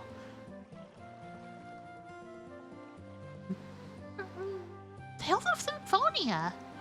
The Nightmare Before Christmas, developed by freaking Capcom, right? It was Capcom. Wait, oh yeah, Fable has a 9.5. Wait, Thousand Year Door has a 6.75? What are you talking about, Game Informer? Game Informer? What are you talking about, my guy? That game's easily an 8 or a 9. Wow. Cool, I guess. Top 10 Game Informer. MGS3, blah blah blah blah blah. Okay, and top 10 PC. The Sims 2 and The Sims 2 Special Edition. It competed with GTA? I mean, I feel like it competing with GTA doesn't mean Paper Mario, The Thousand Year Door is a 6.75. It's not like GTA needs all the numbers to itself. GTA can be a 10, and The Thousand Year Door can be like an 8 or a 9. And they can live in harmony like that. They really didn't like the scene where the computer peeped on Peach. Oh yeah, all the sports stuff is like 8.5, 9.5, 8.25, 9. This mag has been all guns and swords. They hate Mario. I do think that's kind of what Game Informer is leaning towards. I think they like the guns and the swords. They don't like to see that plumber jumping on guys. A dog's life. Oh my goodness, it's freaking Dog's Life. Did they give Dog's Life a 7? Oh my goodness gracious. Dog's Life has a higher rating than Paper Mario, The Thousand Year Door. Oh my, this is their Imagine Babies moment. This is crazy. I can't believe they gave Dog's Life a 7.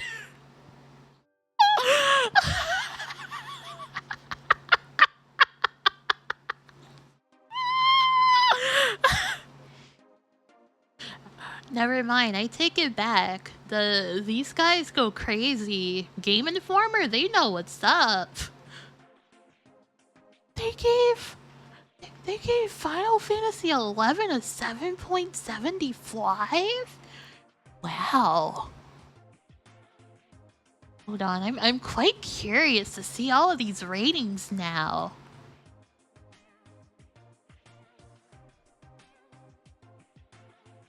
Also, let me turn the music up a little bit. It's kind of quiet, I believe.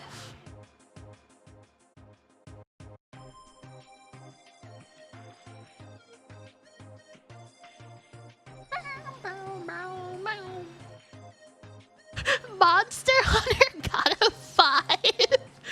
Oh my goodness. Oh yeah, there's Paper Mario Thousand Year Door 6.75. Shark Tale got a 6.5. I can't believe they're saying that Shark Tale is basically on the same level as Thousand Year Door. They're basically the same game.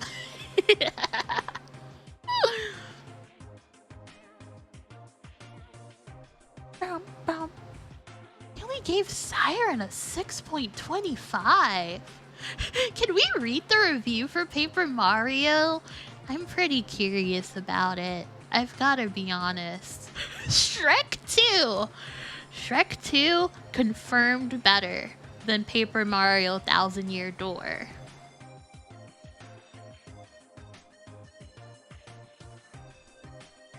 Shrek 2 was pretty solid. I guess I'm just a Shrek 2 hater because I could never get it to run on my computer as a kid. I remember my parents bought it for me and it would not run on any computer. It was too powerful for me. Let's see. Anything else interesting? They gave the herbs a 7.75? Awesome. Raw. Okay, let's look at the GameCube games.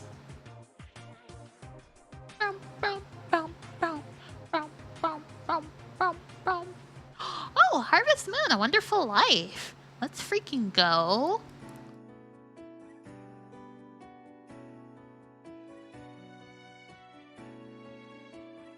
Ribbit King! 7. Ribbit King's pretty cool.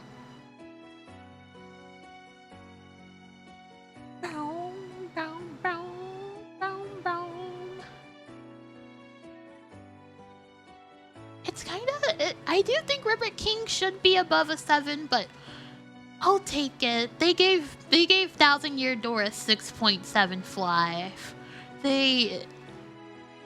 I don't know. I don't know if they like cute looking games.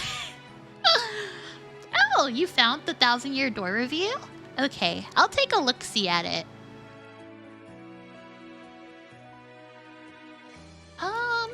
Okay. I think I'm pretty much done looking at these. Very interesting to see their compilation of all of their review scores. Okay, here's our cheat codes.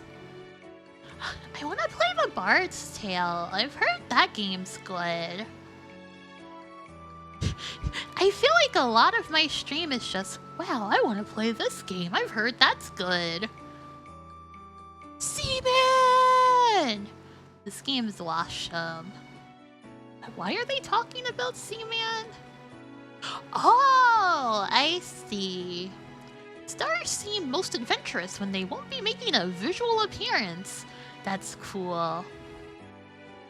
What Retro Mag is this? This is Game Informer number 141. OG Bard's Tale is solid too? Oh, I see. Which one is more solid? Out of curiosity, if you had to pick one. Shaq Fu! Shaquille O'Neal! This truly bad fighting game lets you play a Shaq or beat him senseless.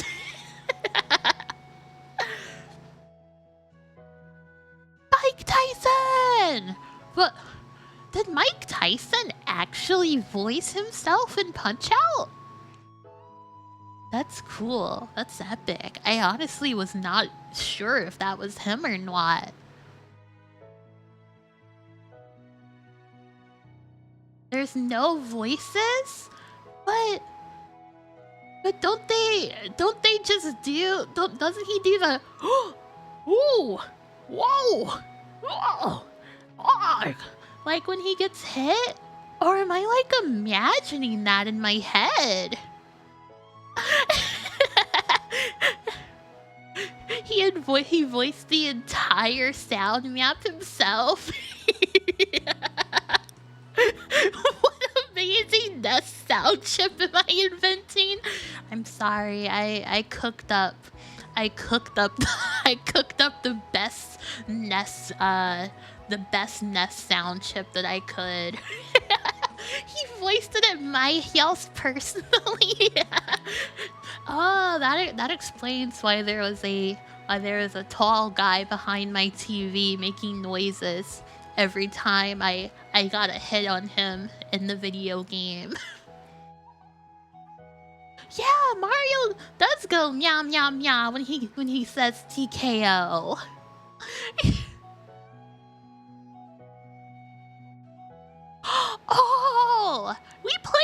game. Oh my goodness. We never finished it because it was quite difficult, but we played this. I should have finished it. You have a 3DO copy of it? Oh my goodness, I see. I am quite jealous. Greatest game of all time. Super Mario World 2, Yoshi's Island. Persona! Oh my goodness. They bumped Persona up to an 8.75. That's cool that they do a retro rating to reevaluate. But oh, wait, they bumped it down.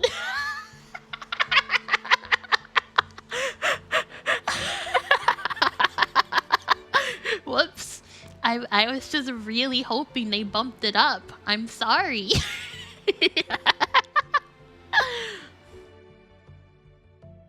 Bust a Groove? Okay, they bumped Bust a Groove up. Video game trivia? Okay. What is the name of the terrorist organization that you must destroy in the original Shinobi? I haven't played the original Shinobi. I don't know. I'm sorry. I like that Al Qaeda is an option though. That's quite awesome. First Star Wars game released for the N64. Was it Rogue Squadron or Episode 1 Racer? It was one of those. Which pugilist went on to star in the first boxing title for the Sega Genesis? I don't know. It was Shadows of the Empire? Oh my goodness. I'm getting owned by this retro quiz. I'm getting absolutely destroyed by this.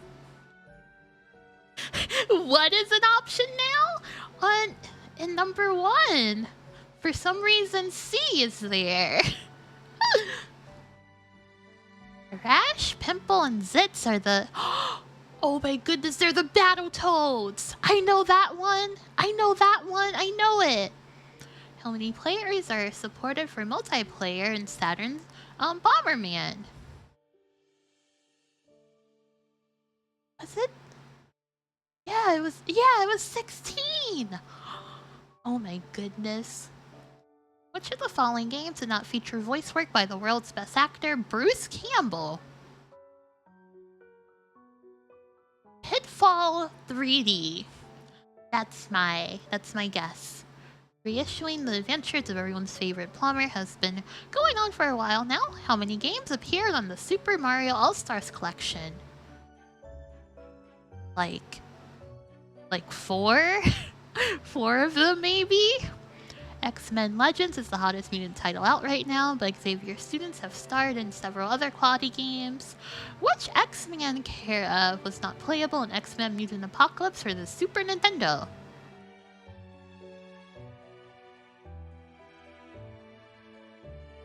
Iceman. Yeah, it was Iceman. I knew that one. Yeah, I knew that one. Which of the following Xbox titles was a release day title?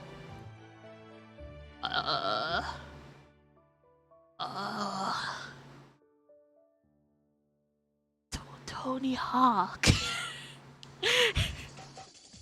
Final entry in PS2 JRPG series .hack. I know Infection's the first one. Was it Quarantine? I think it's Quarantine is the last one. Maybe. Perhaps.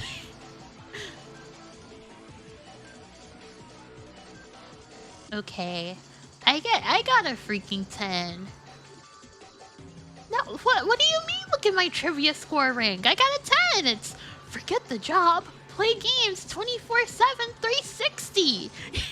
Yeah, I can do that.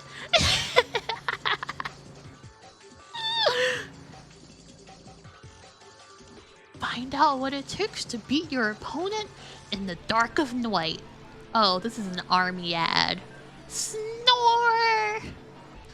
Devil May Cry. Chat room!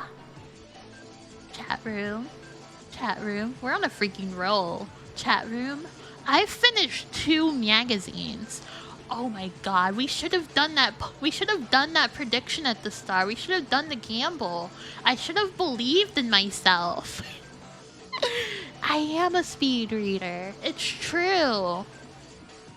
This is all thanks to the power of Snoop Dogg. And also, Cafro, can you link me that review for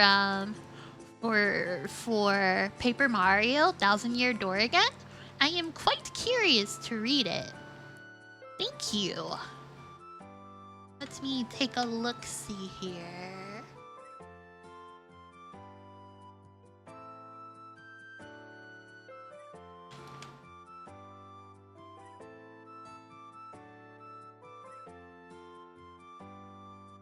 Okay, here is that Paper Mario. Oh my goodness.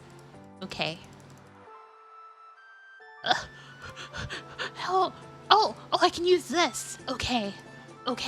Grandma figured out the website. Don't worry. This is have nice cover on one character. Has does wear a hat. I forgot name it. The Million-Year Boar? They have no joy in their hearts. Not a single bit of whimsy. I think of the time I spent with the recent Mario & Luigi Superstar Saga, an embarrassing goofy grin seeps across my face. What I wanted with 1000 Year Door was a big console version of that experience. What I got was many of the bits and pieces that filled those shoes, and a gaping hole where the most crucial part is supposed to be, i.e. witty, tongue-in-cheek dialogue that I'd reference in everyday conversation. What? What are you talking about? 1000 Year Door is so funny and witty. I love the dialogue of that game. What the second Paper Mario has going for it in my mind is an exceptionally well-conceived art style and a nice, if a bit too easy for too long, combat system. This game's look is nothing short of iconic and one of those wonderful instances where our favorite brand of entertainment shows unquestionable artistry, and it makes me very, very happy. So, I played through the prologue in Chapter 1, really excited about how the game looks and plays, combat's easy to pick up, and the audience participation features are nicely implemented, rewarding you frequently for impressive attack feats. I am sent to kill a dragon who holds the first of several star crystals, and the fight is bizarre in a very good way. Then, something terrible happens. I work my way through, I'm not kidding, 15 minutes of press A to continue the dialogue vignettes, whose highlights are witless, dull dialogue punctuated with groan-inducing banter. What are you talking about? This guy hates reading. It's terrible, and I'm crushed. I want this to be good, and fun, and rewarding, but all I can think about is, how are the bad guys already looking for the second crystal, but it's impossible to find without the map, and yet they still really need to find Mario so that they can get said map? Huh? And why is the computer in love with Princess Peach? He did hate the computer and Peach relationship. Besides the actual plot points being too far-fetched we would make it on a daytime soap, something I could easily deal with if the dialogue were good, it is a freaking Mario game and I can be quite accepting if there are other things to make me happy. There isn't a single worthwhile line or quip in any of the exchanges throughout the rest of the game. Before you fans start typing up those angry letters, let me say that I realize this is an RPG for the younger set, and therefore shouldn't have Shakespearean dialogue, Ninja Gaiden's level of difficulty, or Final Fantasy's inventory system of epic magnitude. I fully accept this. But go out and watch Aladdin, and let me know if kids' entertainment can be funny to adults too. It can, and this isn't. Yeah, I'm gonna send this guy some angry letters. I bet he does still work here. Even though Game Informer, I am pretty sure they got like shut down recently or something like that. Then check out Pokemon, and let me know if preschoolers can manage more than 10 inventory spaces and the ability to buy multiple items at one time. 4 mushrooms means 4 questions, and means 4 question and answer sessions with the shopkeeper. It's frustrating to no end. Some of these are clearly lesser and almost nitpicky complaints, but they show a general lack of finesse in balancing the game so it's fun for kids, RPG newbies, and adults alike. Oh, they did get revived! Cool! I do not necessarily hate life for playing the title, but the cold hard truth of the matter is that this game falters in a big way. The art and combat are killed in their tracks by the game's downright shameful dialogue. I don't know, this guy is ragging so much on the dialogue, but I really like the dialogue of Thousand Year Door. And also, wow, the second opinion gave it a 6? Okay, several Yoshi head in my with a severed Yoshi head in my bed after this review brands me a hater in the eyes of devoted Nintendo fans. Well, I've got news for you. I love Mario as much as you. I just don't love this game. The graphics are admittedly great. This is one of the coolest looking titles I've seen in a long time. However, with a few minor additions, it's exactly like the first Paper Mario. While a lot of you out there loved that first title, I thought it was boring and juvenile. Oh, this guy hated Paper Mario 64. I don't know, I also really like Paper Mario 64 as well.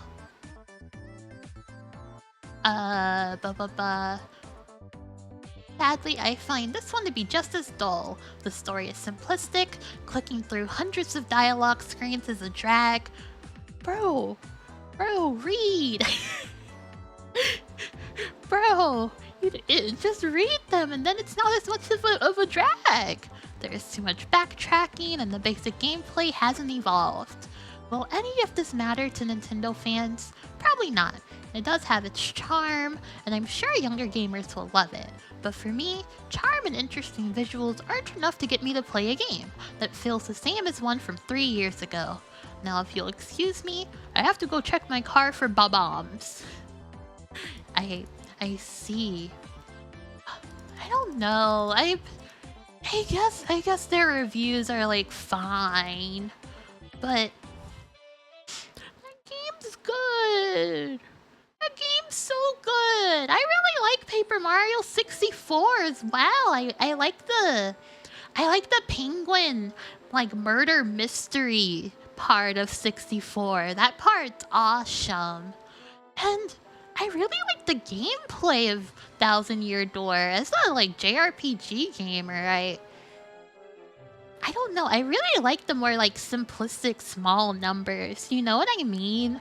Like I like to see like, yeah, I did 2 damage to that guy and he has 20 health. That's awesome. It starts to feel like diminishing returns with like JRPGs where your numbers are gigantic and it doesn't really feel like anything. Paper Mario does it in a really cool way where like those small numbers feel very impactful. It feels awesome to get like +1 health. This guy and fans crying right now. Well, I do think this guy is cool too. I just think Paper Mario has a cool system with its small numbers. Oh, yeah, there's Monster Hunter. A 5. Oh my goodness, the second opinion gave it a 3.75.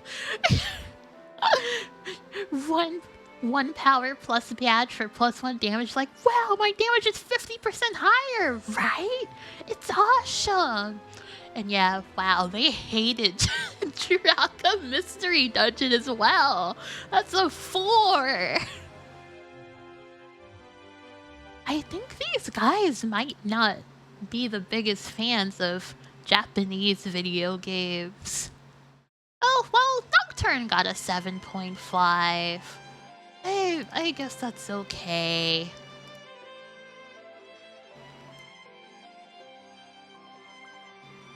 The music is dull. There are no voiceover. Grrr, grrr, grrr. The music of Nocturne is so good. What are they talking about? When I played the remake of Nocturne, I literally had to turn the voices off because I really don't like the voice acting in Nocturne. I feel like the no voiceovers add so much to the like atmosphere of Nocturne. I'm gonna be quiet. I'm getting too riled up over video game reviewers. I need to hush up.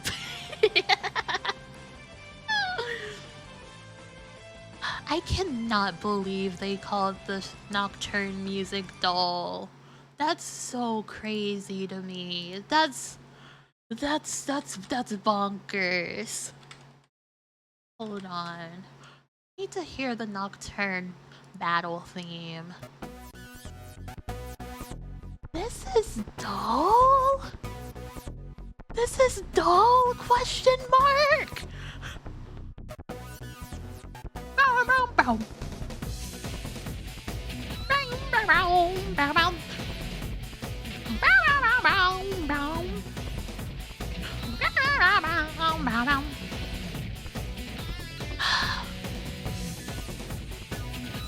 These people from 2004, they're so wrong. They're so wrong. Only my 2025 opinion is correct.